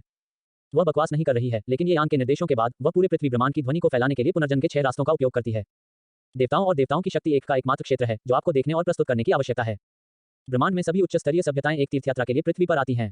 जो लोग विरोध करने और आने में असफल होने की हिम्मत करते हैं वे परिणाम सहन करेंगे। राजसी और राजसी आवाज सीधे अनगिनत ब्रह्मांड जीवों की आत्माओं की गहराई तक प्रेषित होती है। पृथ्वी के लिए तीर्थ, सब कुछ से ऊपर देवताओं की शक्ति। पुनर्जन्म के 6 रास्तों से ताओ याओ की आवाज सुनकर ब्रह्मांड की अनगिनत उच्च स्तरीय सभ्यताओं को जो वॉइस ट्रांसमिशन प्राप्त हुआ वह घबरा गया। पृथ्वी के निर्देशांक स्वचालित रूप से उनके दिमाग में दिखाई दिए और इस समय वे समझते थे कि इतिहास के 6 मार्ग पुनर्जन्म के 6 रास्ते थे। मैं यह भी समझता हूं कि अब से वे पुनर्जन्म के 6 रास्तों के अधीन होंगे। और उन सभ्यताओं ने 7वें नियम के स्तर से ऊपर की सभ्यताओं को पहली बार में सुना, हालांकि वे बेहद भयभीत थे, फिर भी वे विश्वास नहीं करते थे कि आवाज ने कहा। प्रौद्योगिकी के अलावा किस तरह की परिशक्ति, यह कैसे संभव है? ब्रह्मांड में प्रौद्योगिकी वह सब कुछ है जो ब्रह्मांड को परिभाषित करती है। यह परिशक्ति सच होना बिल्कुल असंभव है। अंत में इस विचार और विचार के साथ कुछ ब्रह्मांड सभ्यताओं ने उन सभी साधनों का उपयोग किया जो उन सभी को बेहतर ब्रह्मांड सभ्यता की ओर साबित करने के लिए करते थे जिन्हें उन्होंने आत्मसमर्पण कर दिया था। वे जानना चाहते हैं कि क्या 3 प्रमुख ब्रह्मांड स्तरीय सभ्यताओं ने पुनर्जन्म के तथाकथित 6 रास्तों को हल किया है। यदि 3 ब्रह्मांड स्तरीय सभ्यताएं पुनर्जन्म के 6 रास्तों को सफलतापूर्वक पास करती हैं, तो इस आवाज ने जो कहा वह पूरी तरह से अविश्वसनीय है। और जब अधिक से अधिक स्तर 7 नियम स्तरीय सभ्यताओं ने पूछताछ की, तो गैंडाया, गुदाचाओ और यारंटी की 3 ब्रह्मांड स्तरीय सभ्यताओं ने आखिरकार सार्वजनिक रूप से बात की। यह एक बयान है जो संयुक्त रूप से 3 ब्रह्मांड स्तरीय सभ्यताओं द्वारा हस्ताक्षरित है और बाहरी दुनिया को जारी किया गया है। इस कथन में गैंडाया, गुदाचाओ और 3 प्रमुख ब्रह्मांड स्तरीय सभ्यताओं यालांडी ने अपने भाग्य को बहुत ही असहाय स्वर में स्वीकार कर लिया। उन्होंने स्वीकार किया कि उपस्थिति की शक्ति वास्तव में विज्ञान और प्रौद्योगिकी की शक्ति से ऊपर है। वे ब्रह्मांड की तकनीक को फिर से शुरू करने में सक्षम थे। उन्होंने पुनर्जन्म के 6 रास्तों का गहराई से विश्लेषण किया है और उन्हें जो जवाब मिला है वह यह है कि पुनर्जन्म के 6 रास्तों में निहित शक्ति ब्रह्मांड को फिर से शुरू करने की शक्ति को पार कर जाती है। जानिए कितनी बार पृथ्वी की तीर्थयात्रा पर जाने के मामले के लिए उनके बुद्धिमान जीवन के एकीकृत विश्लेषण के लिए सबसे अच्छा जवाब पृथ्वी पर एक तीर्थयात्रा पर जाना है। अन्यथा पुनर्जन्म के 6 पथ वास्तव में सब कुछ मिटाने की शक्ति रखते हैं। इस शक्ति के सामने कोई भी तकनीक चिकन और कुत्ते की तरह है जो बिल्कुल भी विरोध करने में असमर्थ है। जब 3 प्रमुख ब्रह्मांड स्तरीय सभ्यताओं का सार्वजनिक बयान सामने आया तो ब्रह्मांड के सभी स्तरों पर सभ्यताओं के अनगिनत जीव हैरान थे। एक लंबे समय के लिए गैंडाया, गुडाचो और यारंटी की 3 ब्रह्मांड स्तरीय सभ्यताएं अनगिनत ब्रह्मांड सभ्यता प्राणियों के दिमाग में ईश्वर की तरह अस्तित्व रही हैं और उनके पास एक अतुलनीय रूप से बहुत बड़ा बल है। अब जबकि 3 प्रमुख ब्रह्मांड स्तरीय सभ्यताओं ने इस मामले पर सार्वजनिक रूप से बात की है, तो बहुआंग यूनिवर्स सभ्यता के ये जीव कैसे हैरान नहीं हो सकते हैं। और जब 3 प्रमुख ब्रह्मांड स्तरीय सभ्यताएं इस सार्वजनिक बयान को जारी करने से पहले उनकी सभ्यता प्रौद्योगिकी विश्लेषण के परिणाम सामने आए हैं, अर्थात चुनने का एकमात्र तरीका एक तीर्थयात्रा के लिए पृथ्वी पर जाना है। इस सार्वजनिक बयान के जारी होने के बाद 3 ब्रह्मांड स्तरीय सभ्यताएं गेंडा, गुदाचाओ और यारंटी ने छोड़ने का फैसला किया। उसी समय उन्होंने अपने अधीनस्थ 7 स्तरीय यूनिवर्स सभ्यता को एक बहुत स्पष्ट संदेश भी भेजा, जिससे उन्हें एक साथ पृथ्वी पर तीर्थयात्रा पर जाने के लिए कहा गया। 3 प्रमुख ब्रह्मांड स्तरीय सभ्यताओं के लिए पृथ्वी पर एक तीर्थयात्रा पर जाने की तैयारी कर रहे हैं। उन्होंने इसे छिपाया नहीं, लेकिन सब कुछ सार्वजनिक कर दिया। 3 प्रमुख ब्रह्मांड स्तरीय सभ्यताओं के कार्यों को देखने के बाद अन्य उच्च स्तरीय यूनिवर्स सभ्यताओं ने तुरंत समझा कि पुनर्जन्म के 6 रास्तों के बारे में सब कुछ सच था और अमर देवताओं की शक्ति वास्तव में विज्ञान और प्रौद्योगिकी की शक्ति से ऊपर है। यदि नहीं, तो 3 प्रमुख ब्रह्मांड स्तरीय सभ्यताएं ऐसी तीर्थयात्रा में पृथ्वी को कैसे प्रस्तुत कर सकती हैं? एक पल में सभी सभ्यताएं देवताओं और देवताओं की शक्ति के बारे में अतुलनीय रूप से उत्सुक हो गईं और पृथ्वी की दिशा का पालन किया गया जो स्वचालित रूप से उनके दिमाग में दिखाई दिया और पृथ्वी पर एक तीर्थयात्रा करना शुरू कर दिया। और जब अनगिनत ब्रह्मांड उच्च स्तरीय सभ्य जीव पृथ्वी के निर्देशांक की ओर शक्तिशाली रूप से इकट्ठा हो रहे हैं, तो ये यान भी अगली कार्य योजना शुरू करने की तैयारी कर रहे हैं। अध्याय 153 पृथ्वी ब्रह्मांड को पार करती है। पृथ्वी पर प्राणियों की उत्तेजना। इस समय डोंगशान विला में झाओ किंगजी, याओलाई और अन्य कुनलुन सदस्य ये यान के विला में एकत्र हुए। महान महिमा और राक्षसी दृष्टि जो ताओ ने बाहर निकली जब वह बच गई, झाओ किंगजी और अन्य लोगों पर बहुत प्रभाव डाला। बेशक झाओ किंगजी जैसे लोगों के दिमाग में ये सभी अपनी अमर शक्ति को बढ़ाने के बाद ये यान द्वारा किए गए चमत्कार थे। उन्हें नहीं पता था कि इस घटना के पीछे ताओ की शक्ति थी। स्वाभाविक रूप से ये यान झाओ किंगजी और अन्य लोगों को ये बातें नहीं कहेंगे। इस समय झाओ किंगजी, याओलाई और कुनलुन के अन्य सदस्यों ने यान को कट्टरपंथी प्रशंसा की आभा के साथ देखा। घटनाओं की इस श्रृंखला के बाद उन्हें लगता है कि वे यान के सबसे वफादार विश्वासियों बन गए हैं। यह कहना अतिशयोक्ति नहीं है कि भले ही ये यान ने उन्हें मरने के लिए कहा, यह अनुमान लगाया जाता है कि झाओ किंगजी और अन्य कट्टरता के प्रभाव में सूट का पालन करेंगे और वे ये यान के शब्दों को भी भगवान की कृपा के रूप में मानेंगे। इससे पता चलता है कि झाओ किंगजी और अन्य पर अब यान का कितना प्रभाव है। मुझे विश्वास है कि आपको यह अनुमान लगाना चाहिए था कि आपको इस बार क्यों बुलाया गया था। इससे पहले कि मैं संपूर्ण पृथ्वी ब्रह्मांड में अनगिनत प्राणियों को एक संदेश भेजूं, ये शब्द एक ही समय में आपकी आत्माओं को भी प्रेषित किए गए हैं। यह लंबे समय से पहले नहीं होगा जब अनगिनत उच्च स्तरीय सभ्य प्राणी ब्रह्मांड की गहराई से तीर्थयात्रा के लिए पृथ्वी पर आएंगे। कुनलुन के सदस्यों के रूप में मैं आपको इन ब्रह्मांड उच्च स्तरीय सभ्य प्राणियों को पृथ्वी में मार्गदर्शन करने के लिए छोड़ दूंगा। इसके बारे में कैसे, क्या आपको विश्वास है? ये यान ने झाओ किंगजी और अन्य लोगों को देखा और हंसते हुए, यह हमारा सम्मान है श्री ये। हम अपनी पूरी कोशिश करेंगे कि आपने जो ऑर्डर किया है वह करने के लिए। ये यान के विला के रास्ते में झाओ किंगजी और अन्य लोगों ने पहले ही उनके दिलों में अनुमान लगा लिया था कि ये यान ने उन्हें अचानक क्यों बुलाया। ये यान से पुष्टि प्राप्त करने के बाद झाओ किंगजी और कुनलुन के अन्य सदस्य बेहद उत्साहित थे। आप जानते हैं, ये पूरे पृथ्वी ब्रह्मांड की उच्च स्तरीय सभ्यताएं हैं और वे सभी तीर्थयात्रा के लिए पृथ्वी पर आते हैं। जब झाओ किंगजी और अन्य इन ब्रह्मांड उच्च स्तरीय सभ्यता एलियंस के सामने उन्हें बधाई देने के लिए दिखाई दिए, तो यह पूरे फैंगजो सभ्यता का ध्यान आकर्षित करने के बराबर था। ऐसा दृश्य इतना ताजा है कि बस इसके बारे में सोच रहा है। यह सिर्फ मिस्टर ये है, हमारे पास पृथ्वी के किनारे पर एक बुनियादी ब्रह्मांड अंतरिक्ष यान नहीं है। जब हम इन एलियंस को पृथ्वी में मार्गदर्शन करने के लिए जाते हैं, तो क्या हमारा पहनावा बहुत जर्जर होगा? झाओ किंगजी और अन्य उत्साहित होने के बाद उन्होंने एक महत्वपूर्ण सवाल के बारे में सोचा और ये यान से कहा। आखिरकार पुनर्जन्म चैनल के 6 रास्तों के विशाल विसंगति ने पूरे पृथ्वी ब्रह्मांड में अनगिनत जीवों को चौंका दिया। यदि ब्रह्मांड से उच्च स्तरीय जीव प्राप्त करने के लिए उनके संगठन बहुत जर्जर हैं, तो क्या यह श्री के लिए शर्मनाक नहीं होगा? आपको इसके बारे में चिंता करने की जरूरत नहीं है। जब से मैंने आपको ऐसा करने के लिए कहा, मैं स्वाभाविक रूप से तैयार हूं। ये यान के मुंह के कोने पर एक बेहोश मुस्कान थी और उन्होंने सीधे ताओ को आदेश दिया कि वह झाओ किंगजी और अन्य लोगों को देवताओं की शक्ति को अस्थायी रूप से अनुदान देने के लिए पुनर्जन्म के 6 रास्तों का उपयोग करें। ताओ, जिसने अपने दिल को पूरी तरह से आत्मसमर्पण कर दिया था और खुद को अपने भाग्य के लिए इस्तीफा दे दिया था, स्वाभाविक रूप से ये यान के आदेशों की उपेक्षा करने की हिम्मत नहीं थी। ये यान के आदेशों के तुरंत बाद उसने तुरंत देवताओं की शक्ति को झाओ किंगजी और अन्य को दिया। देव की शक्ति के अलावा झाओ किंगजी और अन्य लोगों ने अचानक खुद में एक बड़ा बदलाव महसूस किया। देवदाओं की शक्ति के आशीर्वाद के तहत हालांकि झाओ किंगजी की ताकत नहीं बदली है, उनकी शक्तिशाली शक्ति अनगिनत बार बढ़ी है। उन्हें देखने के बाद ब्रह्मांड में कोई भी सभ्य प्राणी अनजाने में देवता के दाव की महिमा महसूस करेगा और भय को महसूस करेगा। लेकिन यह देवता के दाव की शक्ति का सबसे शक्तिशाली हिस्सा नहीं है, क्योंकि झाओ किंग जी के बाद और अन्य लोगों को देवा के दाव की शक्ति के साथ आशीर्वाद दिया गया था। हालांकि उनकी ताकत नहीं बदली है, वे ब्रह्मांड में किसी भी प्राणी को मारने के लिए देव की शक्ति का उपयोग कर सकते हैं। यहाँ तक ब्रह्मांड स्तरीय सभ्यताएं कोई अपवाद नहीं है। श्रीये, हमारे शरीर में देवा के दाव की ताकत के साथ हमें इस मामले में बहुत सक्षम होना चाहिए। झाओ किंग जी और अन्य बेहद उत्साहित थे जब उन्होंने देव की शक्ति को जोड़ने के बाद खुद में महान बदलाव महसूस किए। बेशक झाओ किंग जी और अन्य देवा की शक्ति का उपयोग लापरवाही से नहीं करेंगे, क्योंकि वे सभी जानते हैं कि ये यांग ब्रह्मांड को एकजुट करना चाहते हैं और उन्हें शक्ति देना चाहते हैं ताकि वे ब्रह्मांड में इन उच्च स्तरीय सभ्य प्राणियों को वश में कर सकें, न कि उनके लिए इन पावर प्लेटफॉर्मों का उपयोग अंधाधुंध मारने के लिए। झाओ किंग जी और अन्य लोगों में ताकत जोड़ने के बाद ये यांग ने अपना हाथ लहराया और उन्हें पहले छोड़ने के लिए कहा। ताओयाओ, पृथ्वी पर कुछ स्थानिक शक्ति को तैनात करने के लिए अपनी अलौकिक शक्तियों का उपयोग करें। विशिष्ट प्रभाव उन उच्च स्तरीय ब्रह्मांड सभ्यता प्राणियों को पृथ्वी में प्रवेश करने के बाद उन्हें आनंद की भावना देने के लिए है। संक्षेप में, यह बहुत अच्छा होगा यदि वे दुखी हो सकते हैं। एक यूरोए, फूलों के लिए पूछें। इसके बारे में सोचने के बाद ये यांग ने ताओ से कहा, अच्छा मास्टर, मैं पार कर गया। इस तरह से अंतरिक्ष जादू सकल की व्यवस्था करने के लिए मेरी अलौकिक शक्तियों का उपयोग करना बहुत आसान था। ताओयाओ बिना किसी हिचकिचाहट के सहमत हो गया और तुरंत अभिनय करना शुरू कर दिया। जैसा कि ताओ ने उन मंत्रों की एक श्रृंखला को हिट करना जारी रखा जिसमें अंतरिक्ष की शक्ति थी, पृथ्वी ने कुछ बहुत ही अद्भुत परिवर्तनों का अनुभव करना शुरू कर दिया। ये सभी परिवर्तन स्वाभाविक रूप से ये यांग के प्रेरण में हैं। यह कहा जाना चाहिए कि ताओ ने पारगमन में कदम रखने के बाद उसकी दक्षता और मामलों को संभालने की क्षमता वास्तव में अविश्वसनीय है, जो कि यांग को बहुत आसानी से उपयोग करती है। ये यांग का इस तथ्य को छिपाने का कोई इरादा नहीं है कि ब्रह्मांड की उच्च स्तरीय सभ्यताएं तीर्थयात्रा के लिए पृथ्वी पर आईं। सीधे एक बहुत ही भव्य तरीके से समाचार और कारण को पृथ्वी पर सभी जीवित प्राणियों को बताया गया था। इसके अलावा ये यांग खुद कुनलुन और अन्य चीजों को छिपाने का इरादा नहीं रखते हैं। वैसे भी उन्होंने ब्रह्मांड को एकीकृत किया है और वे एक हथौड़ा भी छिपाते हैं। अतीत में जब कोई अजेयता नहीं थी तो भेड़िया के लिए थोड़ा विकसित करना सामान्य था। अब जब वह अजेय है, अगर वह छिपाना जारी रखता है तो क्या वह बड़ा मूर्ख नहीं है? पृथ्वी पर अनगिनत जीवों को लगा जैसे अचानक यह खबर उनके दिमाग में डाली गई थी। जब उन्हें यह सब पता चला तो पृथ्वी पर सभी जीव भेड़ियों से हैरान थे।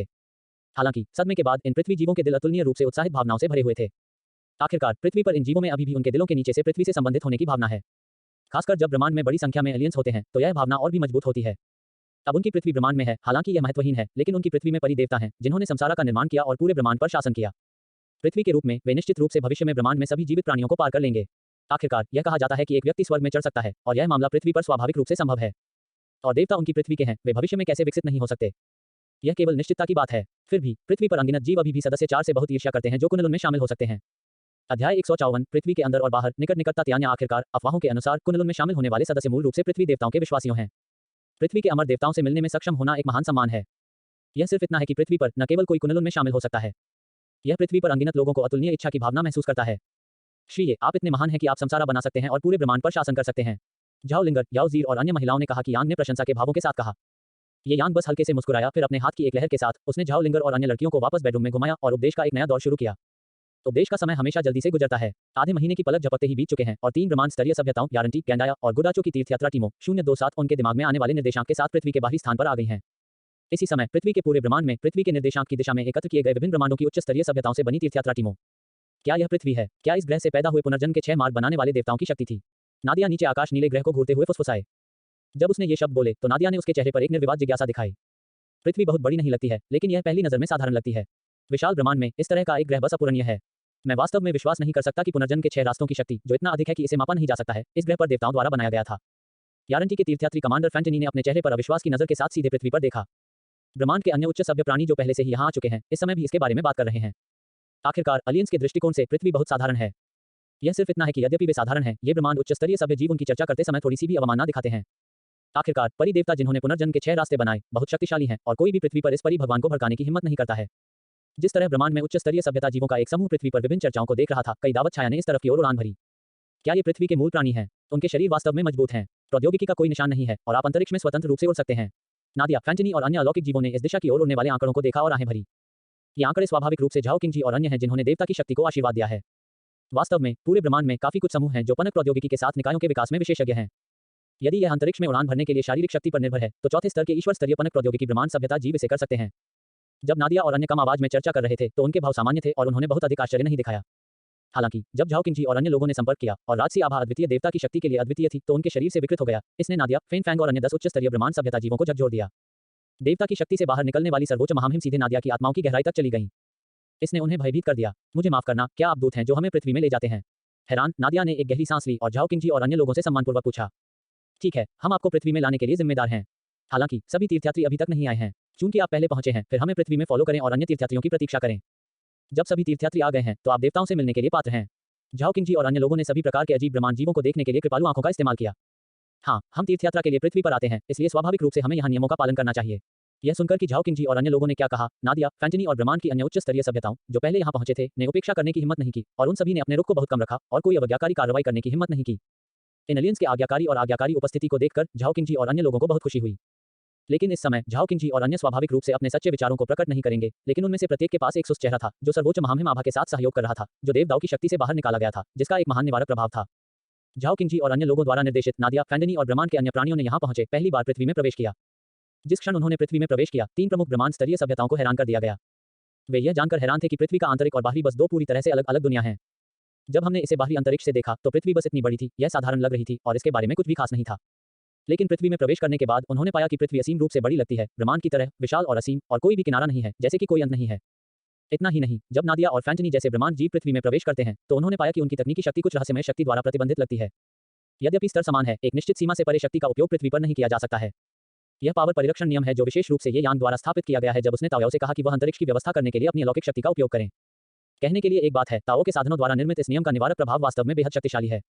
इस समय 3 प्रमुख ब्रह्मांड स्तरीय सभ्यताओं के जीव वास्तव में इस शक्ति प्रतिबंध की स्थिति से हैरान हैं, क्योंकि 3 प्रमुख ब्रह्मांड स्तरीय सभ्यताओं में भी इस तरह की शक्ति को जबरन प्रतिबंधित करना असंभव है। नादिया, 3.7 फैंडानी और अन्य प्रमुख कमांडरों ने एक दूसरे को चुप्पी में देखा। इस समय वे अंत में पृथ्वी की विशिष्टता को समझते थे। एक ग्रह पूरे ब्रह्मांड के लिए तुलनीय है, यह कैसे विशेष नहीं हो सकता है।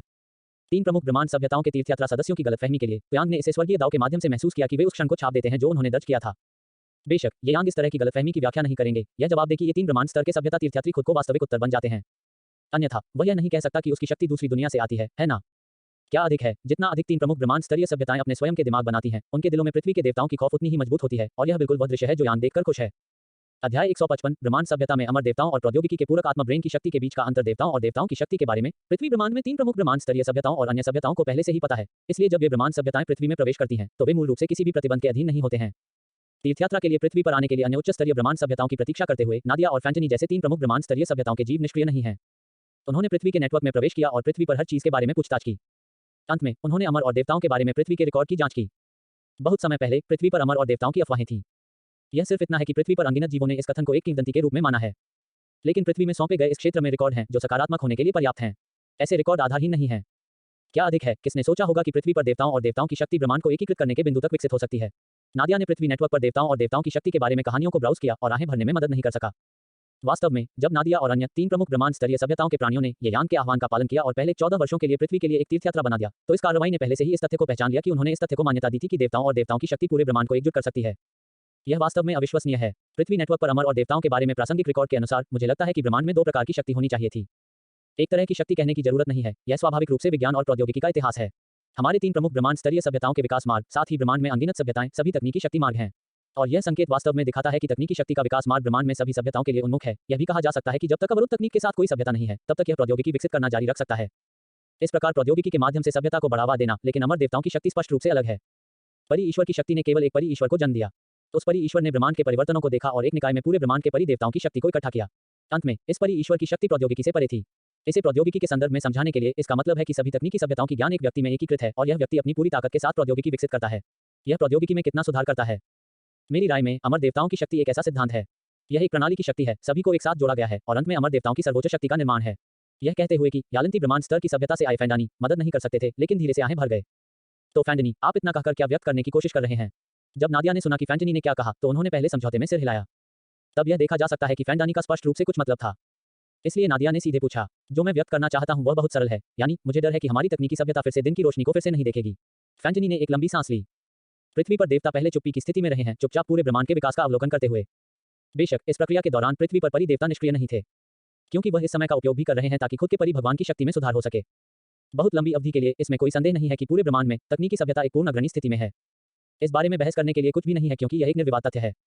मैं इस पर आधारित एक बात की भविष्यवाणी भी कर सकता हूं, अर्थात तकनीकी सभ्यता की शक्ति और ब्रह्मांड में अमर देवताओं की शक्ति समान होने पर समान होनी चाहिए जब वे पहली बार दिखाई दिए। और जब दोनों बलों ने उच्च स्तर तक विकसित किया है, तो एक दूसरे के साथ प्रतिस्पर्धा की एक घटना होगी। यहाँ बेहद उच्च स्तर के लिए एक आधार है, अर्थात न तो विज्ञान और प्रौद्योगिकी की शक्ति और न ही देवताओं की शक्ति इस हद तक विकसित हुई है कि यह ब्रह्मांड को पार कर लेता है। ऐसी परिस्थितियों में दोनों बलों के प्रतिस्पर्धा के बाद एक शक्ति जो ब्रह्मांड को पार करती है, अंततः उभर करेगी। क्षेत्र, यह सिर्फ एक अफसोस की बात है कि अमर देवताओं की शक्ति एक अतुलनीय रूप से लंबे समय तक सुप्त हो गई है और यह सीधे आकाश में बढ़ गया। अब परि ईश्वर की शक्ति पूरे ब्रह्मांड को पार करने के लिए पर्याप्त मजबूत है। और जब ऐसी स्थिति उत्पन्न होती है, तो यह केवल हमारी तकनीकी सभ्यता नहीं है कि अब अमर देवताओं की शक्ति के साथ प्रतिस्पर्धा करने की योग्यता नहीं है। मामलों को बदतर बनाने के लिए तकनीकी सभ्यता अमर देवताओं की शक्ति द्वारा पूरी तरह से प्रतिबंधित होने के बराबर है। भविष्य में कोई फर्क नहीं पड़ता कि सुधार कितना बड़ा है, मुझे डर है कि यह ब्रह्मांड को पार करने के बिंदु तक पहुंचने में सक्षम नहीं होगा। तो अब से हम केवल परिभगवान पृथ्वी को आत्मसमर्पण करने के लिए चुन सकते हैं। इसके अलावा कोई अन्य विकल्प नहीं है। फैंडानी ने एक लंबी आह भरी और जब उन्होंने ये शब्द कहा तो उनकी अभिव्यक्ति बहुत उदास थी। फैंटनी, आप क्यों सोचते हैं कि भविष्य में तकनीकी सभ्यता की शक्ति कितनी भी विकसित होती है, यह ब्रह्मांड की ऊंचाई तक नहीं पहुंचेगी? क्या यह इसलिए है क्योंकि आपको लगता है कि वैज्ञानिक और तकनीकी सभ्यता की शक्ति में प्रतिस्पर्धा की अंतिम कड़ी का अभाव है, इसलिए आप ऐसा निर्णय लेते हैं? लेकिन पृथ्वी पर देवताओं की शक्ति ब्रह्मांड की तुलना में अधिक ऊंचाई तक पहुंच गई है और इसने हमारी तकनीकी सभ्यता के साथ प्रतिस्पर्धा नहीं की है। फैंडानी के विश्लेषण को सुनने के बाद नादिया ने अपनी भौहें उठाईं और मौन के एक पल के बाद पूछा, देवताओं और देवताओं की शक्ति पूरे ब्रह्मांड में देवताओं और देवताओं की शक्ति के 970 को इकट्ठा करती है, कितनी रहस्यमय और अप्रत्याशित है और इसकी तुलना तकनीकी सभ्यता के साथ कैसे की जा सकती है? इस संबंध में दोनों के बीच प्रति से अधिक तुलना नहीं है। फैंटनी ने मुस्कुराते हुए कहा। नादिया ने थोड़ी देर के लिए सोचा और फिर समझ गया कि फैंटनी क्या व्यक्त करना चाहती थी। आखिरकार विज्ञान और प्रौद्योगिकी की शक्ति बिखरी हुई है और यह पूरे ब्रह्मांड के लिए उन्मुख है, लेकिन अमर देवताओं की शक्ति सिर्फ विपरीत कर रही है। जरा सोचिए, पूरे ब्रह्मांड में अमर देवताओं की शक्ति एक अमर भगवान पर इकट्ठा होती है, यह कितना शक्तिशाली है। यह इस कारण से ठीक है कि देवताओं और देवताओं की शक्ति के लिए प्रतिस्पर्धा करने की आवश्यकता नहीं है। जब यह संचित होता है तो यह अपनी वर्षा के आधार पर ब्रह्मांड को पार करने के बिंदु तक पहुंच सकता है। जब नादिया और फैंटनी इस पहलू के बारे में बात कर रहे थे तो उन्होंने जानबूझकर इसे छिपाया नहीं।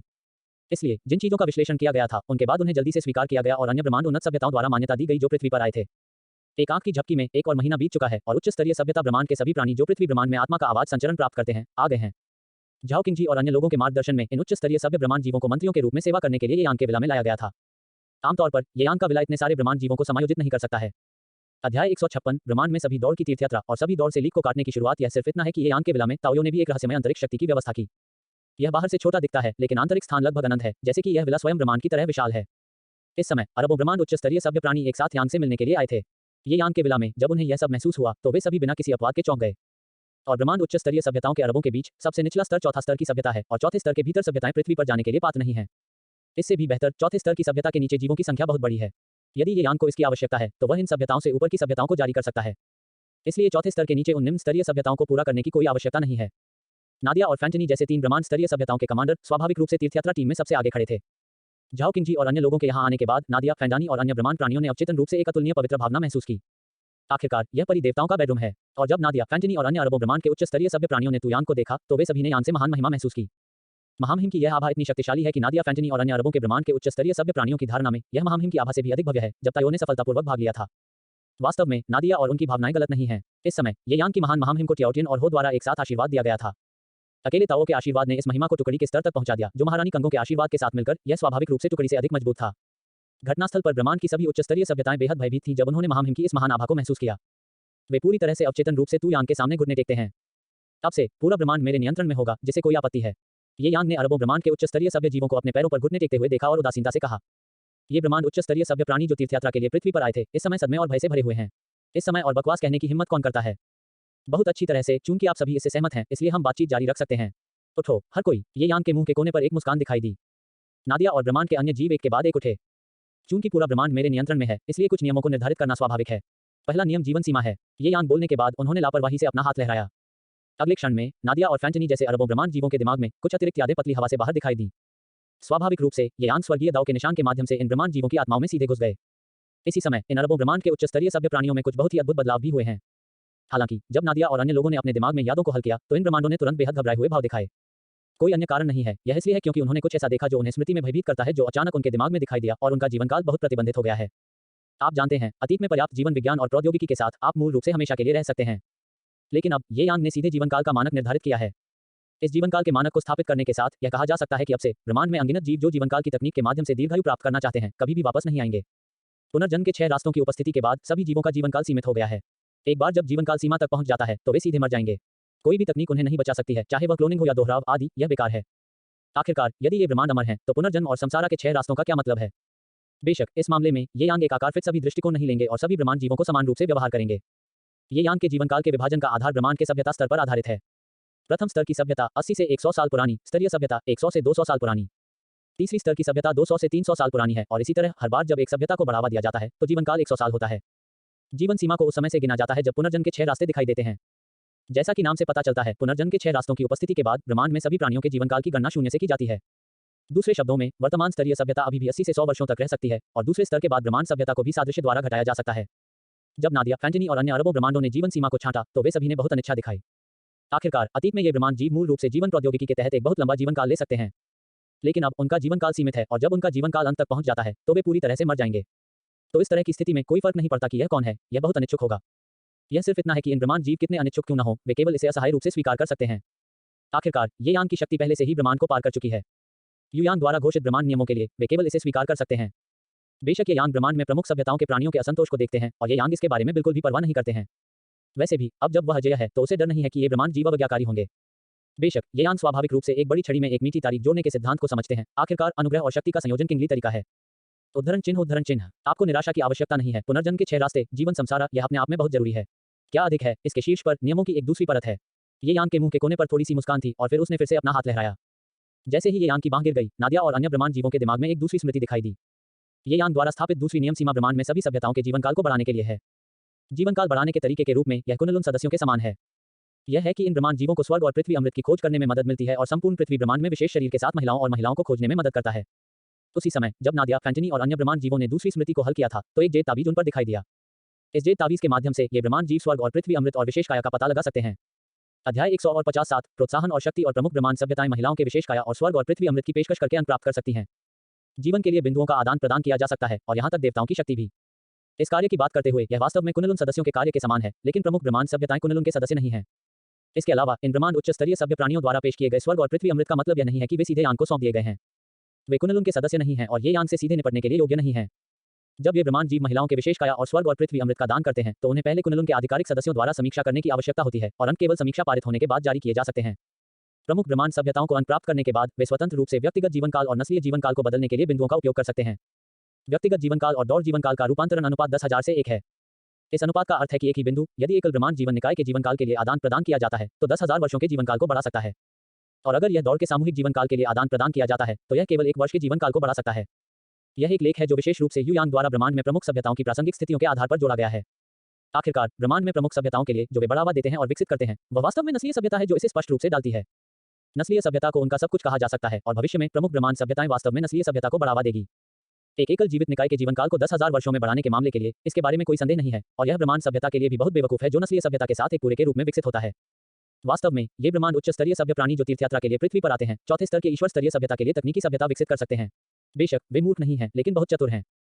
इस मुद्दे पर वे बहुत गहन हैं। जैसा कि पहले उल्लेख किया गया है, वैज्ञानिक और तकनीकी सभ्यता के विकास मार्ग को लेना और एक निकाय में वैज्ञानिक और तकनीकी बलों को इकट्ठा करना बहुत अवास्तविक है। यह भी इस कारण से है कि 3 प्रमुख ब्रह्मांड स्तरीय सभ्यताओं और अन्य उच्च स्तरीय यूनिवर्स सभ्यताओं के पास जीवनकाल के आदान प्रदान के मामले में एक एकीकृत विचार है। यही है, वे मूल रूप से पूरे समूह के जीवनकाल को बढ़ाने के लिए चुनेंगे। आखिरकार इन ब्रह्मांड जीवों के लिए केवल समग्र दौड़ की जीवन प्रत्याशा भविष्य की विकास क्षमता जितनी अधिक होगी। बेशक जब तक कि यह एक अत्यंत दुर्लभ विशेष मामला नहीं है, तब तक एकल जीवित निकाय के जीवन के लिए बिंदुओं का आदान प्रदान करना संभव हो सकता है। यह स्थिति बिल्कुल गैर मौजूद नहीं है।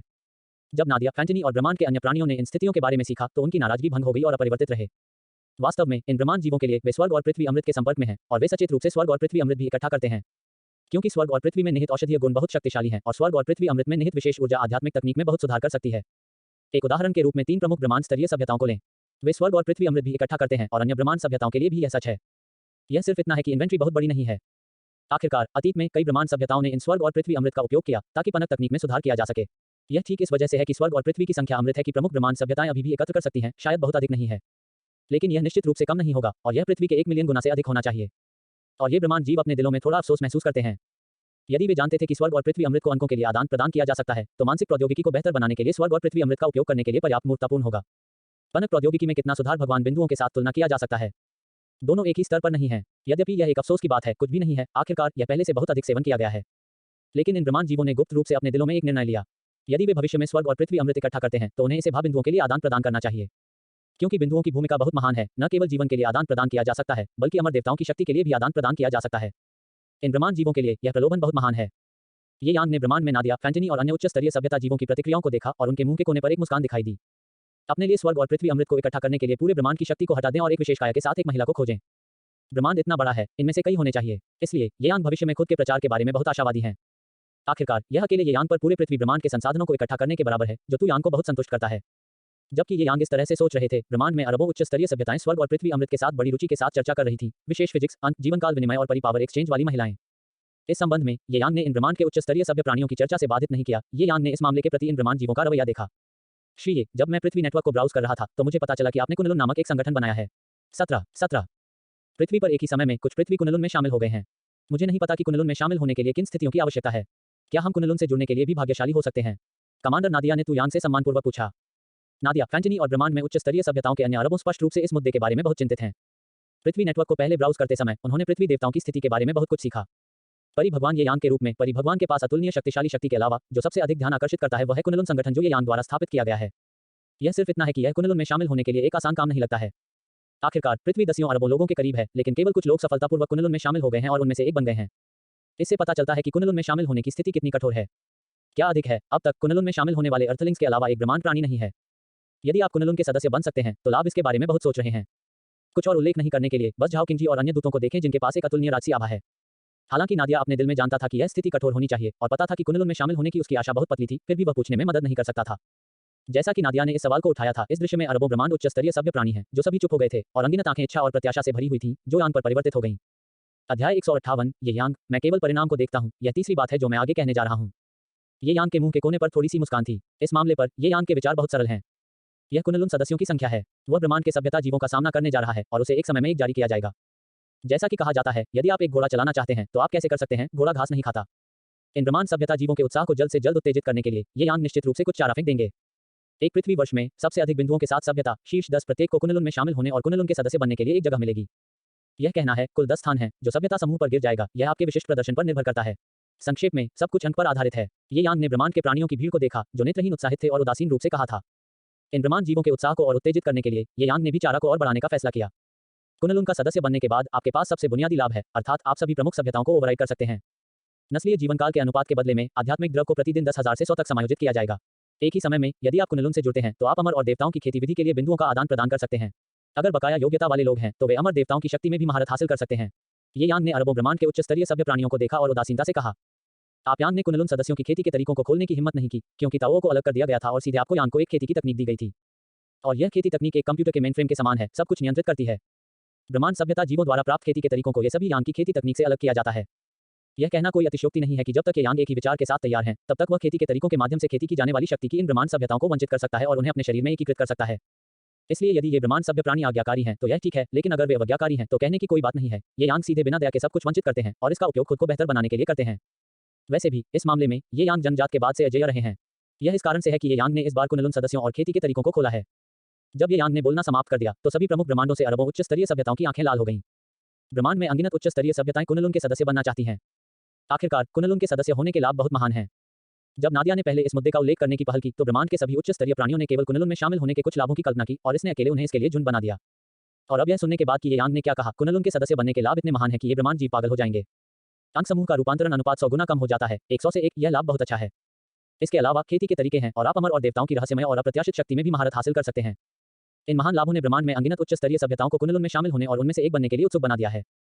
यदि कुनलुन के सदस्यों की संख्या यान के लिए खुली है तो दृश्य पर स्थिति थोड़ी बेहतर हो सकती है।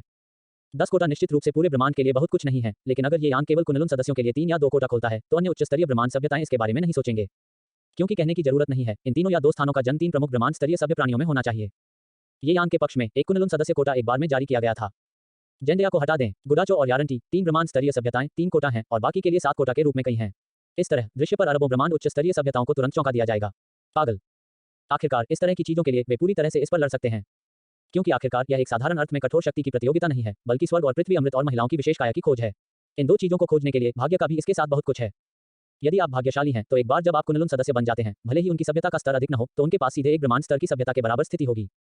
जब उन चौथे स्तर के, 5वें स्तर और यहाँ तक 6ठे स्तर के ब्रह्मांड सभ्यता के जीव उनके दिलों में ऐसे विचार और विचार थे तो वे अचानक बेहद उत्साहित हो गए। श्री, जब हम स्वर्ग और पृथ्वी अमृत को इकट्ठा करते हैं और महिलाओं के विशेष फिजिक्स की तलाश करते हैं तो क्या कोई प्रतिबंध है? फूलों के लिए पूछ रहा है। उदाहरण के लिए इस प्रक्रिया में यदि कोई विवाद उत्पन्न होता है तो निर्णय कैसे किया जाना चाहिए? कमांडर फैंडनी ने इस बारे में सोचा, ये यान को देखा और पूछा। सुनकर यह सवाल उठता है, घटनास्थल पर कई ब्रह्मांड जीव, विशेष रूप से जिनकी सभ्यता का स्तर बहुत अधिक नहीं है, अचानक उनके दिलों में एक अकथनीय ठंड लग गई। अवचेतन रूप से ये यान को देखा। इन ब्रह्मांड सभ्यताओं के लिए जिनकी सभ्यता का स्तर 7वें स्तर की नियमित सभ्यता तक नहीं पहुंचा है, निश्चित रूप से यह आशा की जाती है कि परी देवता उन्हें कुछ सुरक्षा देंगे, अन्यथा वे कैसे लड़ सकते हैं? सभी की निगाहें यान पर थीं। जैसा कि मैंने पहले कहा, एक पृथ्वी वर्ष समय सीमा है और 1 वर्ष के बाद सबसे अधिक बिंदुओं के साथ 10 सभ्यताएं कुनलुन सदस्यता प्राप्त कर सकती हैं। 0, मुझे परवाह नहीं है कि आप कैसे प्रतिस्पर्धा करते हैं। 1 वर्ष के बाद मैं केवल बिंदुओं को देखता हूं, प्रक्रिया नहीं, ये यान ने हल्के से कहा। जैसे ही यह वाक्य सामने आया, प्रमुख ब्रह्मांडों की सभ्यताओं ने तुरंत समझा कि वे स्वर्ग और पृथ्वी, अमृत और महिलाओं के विशेष फिजिक्स की खोज करने की प्रक्रिया में एक दूसरे के साथ प्रतिस्पर्धा कर सकते हैं। 3 प्रमुख ब्रह्मांड स्तरीय सभ्यताओं को छोड़कर अन्य सभ्यताओं ने यह पता लगाना शुरू कर दिया है कि स्वर्ग और पृथ्वी, अमृत और विशेष काया को कैसे छिपाया जाए, क्योंकि एक बार संख्या बड़ी होने के बाद अन्य सभ्यताएं निश्चित रूप से पालन करेंगी। यहाँ तक अगर कई नहीं है तो देर से चरण के अंत में निश्चित रूप से कुछ ब्रह्मांड सभ्यताएं होंगी जो विशेष रूप से इसके लिए जांच का संचालन करेंगे। उस समय कुनलुन सदस्यता प्राप्त करने के लिए पूरा ब्रह्मांड निश्चित रूप से निरंतर लड़ाई की स्थिति में गिर जाएगा। इस बिंदु को समझने के बाद कई चौथे स्तरीय, पांचवें स्तर और यहाँ तक छठे स्तर की सभ्यताओं ने गुप्त रूप से आहें भरी और कुनलुन सदस्यता के लिए प्रतिस्पर्धा छोड़ने का निर्णय लिया। यदि वे नहीं लड़ सकते हैं तो वे अभी भी भाग्य के साथ इसके लिए लड़ने में सक्षम हो सकते हैं, लेकिन अंत में उन्हें अभी भी लड़ना है, जो कठिन शक्ति पर निर्भर करता है। ये निम्न स्तरीय सभ्यताएं सोचती हैं कि वे उच्च स्तरीय यूनिवर्स सभ्यता के रूप में शक्तिशाली नहीं है, इसलिए हताशा में वे केवल हार मान सकते हैं। हालांकि सातवें स्तर की सभ्यता और सातवें स्तर के ऊपर सभ्यता आसानी से हार नहीं जाएगी। वे सभी दावा करते हैं कि उनकी ताकत के आधार पर उनके पास प्रतिस्पर्धा करने की योग्यता है। यहाँ तक अगर यह एक ब्रह्मांड स्तर की सभ्यता है तो वे उन्हें थोड़ी देर के लिए नष्ट नहीं कर पाएंगे। अध्याय 159 ताओ याओ और कैनग महारानी यिन और यांग लू को उपदेश देना। सामान्य परिस्थितियों में वे ब्रह्मांड स्तरीय सभ्यताओं के साथ सिर का सामना करने में सक्षम नहीं हो सकते हैं, लेकिन यह मामला इस बात से संबंधित है कि क्या आप कुनलुन सदस्यता प्राप्त कर सकते हैं। यह संबंध वास्तव में बहुत बड़ा है। आखिरकार एक बार कुनलुन का सदस्य होने के लिए पर्याप्त भाग्यशाली है, यह ड्रैगन के गेट पर एक काक कूदने के बराबर है। ब्रह्मांड में जातीय समूह की स्थिति एक सीधी रेखा में बढ़ जाती है। यहाँ तक अगर तकनीकी शक्ति ब्रह्मांड स्तरीय सभ्यता के रूप में अच्छी नहीं है तो वास्तविक स्थिति के संदर्भ में यह निश्चित रूप से ब्रह्मांड स्तरीय सभ्यता से नीचे नहीं है। कई सातवें स्तर के प्राणी जो सोचते हैं कि उनके पास कोटा के लिए प्रतिस्पर्धा करने के लिए ताकत और योग्यता है, साथ ही सातवें स्तर के ऊपर सभ्यताओं वाले ब्रह्मांड जीवों के पास ऐसे विचार और विचार हैं जो उनके दिलों में हैं। ठीक है, चलो सब चले जाते हैं। 1 साल के बाद हम आपके प्रदर्शन के आधार पर एक निष्कर्ष निकालेंगे। ये यांग ने परवाह नहीं की कि ये ब्रह्मांड जीव क्या सोच रहे थे और सीधे अपना हाथ लहराया। ये यांग के लहराते इशारे के बाद नादिया, फैंडानी और अन्य 033 अरबों उच्चस्तरीय ब्रह्मांड उच्चस्तरीय सभ्य जीवों ने केवल उन पर अभिनय करने वाले एक राजसी बल को महसूस किया। अगले क्षण चक्कर और चक्कर की भावना को व्यक्त किया गया और जब उन्होंने अपनी रचना को फिर से हासिल कर लिया तो उन्होंने पाया कि उन्होंने यांग के निवास को छोड़ दिया था और सीधे पृथ्वी को प्राप्त करने वाले क्षेत्र में दिखाई दिए। निस्संदेह ये यांग के रहस्यमय और रहस्यमय साधनों ने ब्रह्मांड में अरबों उच्च स्तरीय सभ्यताओं के भेड़ियों को सीधे भयभीत कर दिया है। सदमे के बाद कुछ परिचित ब्रह्मांड जीव एक दूसरे से संपर्क करना शुरू कर चुके हैं। जाहिर है कई ब्रह्मांड जीवों की नजर में एक अर्थ में कुनलुन सदस्यता के लिए यह प्रतियोगिता कुछ ऐसा नहीं है जिसे एक एकल जातीय समूह संभाल सकता है। इसलिए उच्च स्तरीय ब्रह्मांड समूहों के कुछ दूरदर्शिता वाले प्राणियों ने इस समय पहले से ही संपर्क करना शुरू कर दिया है, गठबंधन की दिशा में विकसित होने के बारे में सोच रहे हैं।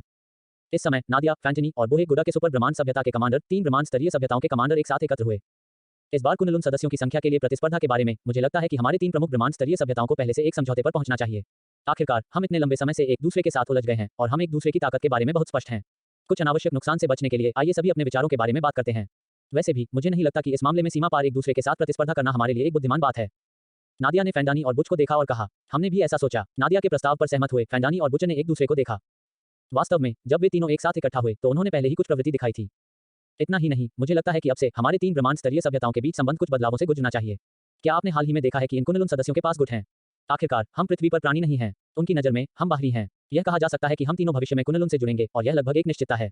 इसलिए मुझे लगता है कि कुनलुन में शामिल होने के बाद हमारी 3 ब्रह्मांड स्तरीय सभ्यताएं एक दूसरे को देखने के लिए एक दूसरे को देखने और मदद करनी चाहिए।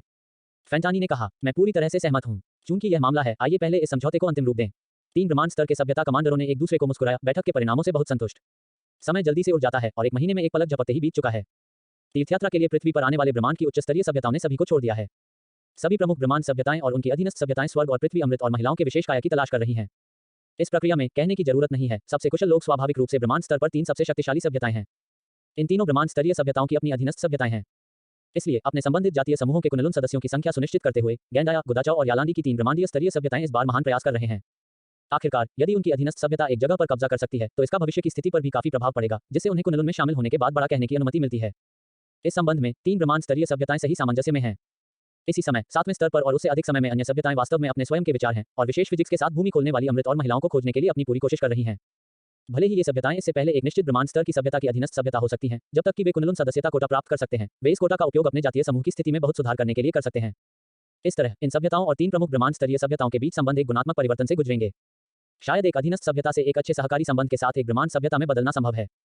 इस संबंध में 3 ब्रह्मांड स्तरीय सभ्यताएं निश्चित रूप से इसके बारे में जागरूक हैं।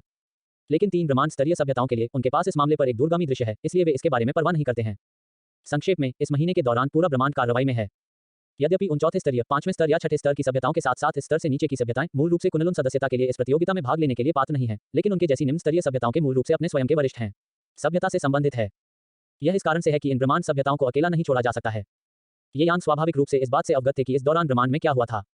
यह बिल्कुल वह दृश्य था जो यांग देखना चाहता था। उसी समय ये यांग ने विशेष रूप से झाओ किंगजी और अन्य कुनलुन सदस्यों को निर्देश दिया, जो स्वर्ग और पृथ्वी, अमृत की समीक्षा कर रहे थे और कुछ करने के लिए विशेष फिजिक्स वाली महिलाओं की। उदाहरण के लिए, विशेष फिजिक्स वाली महिलाएं जो ब्रह्मांड की सभ्यताओं की खोज करते हैं, वे यांग के लिए खोज करते हैं, उन्हें शीर्ष विशेष फिजिक्स होना चाहिए। यह शीर्ष विशेष काया नहीं है, ये यांग ने पहले ही उस पर नीचे देखा है। बेशक इस महीने ये यांग निष्क्रिय नहीं होंगे। उन्होंने कई बार लिंगलोंग, झाओ लिंगर और अन्य महिलाओं के साथ प्रचार किया। हालांकि यह अतीत में केवल 1 महीने का था। 5.5 पर कई उपदेशों के बाद झाओ लिंगर और दूसरों की ताकत में काफी सुधार हुआ है। झाओ लिंगर और अन्य लोगों की ताकत को गोल्ड कोर्स स्टेज से भगवान परिवर्तन चरण तक उठाया गया है।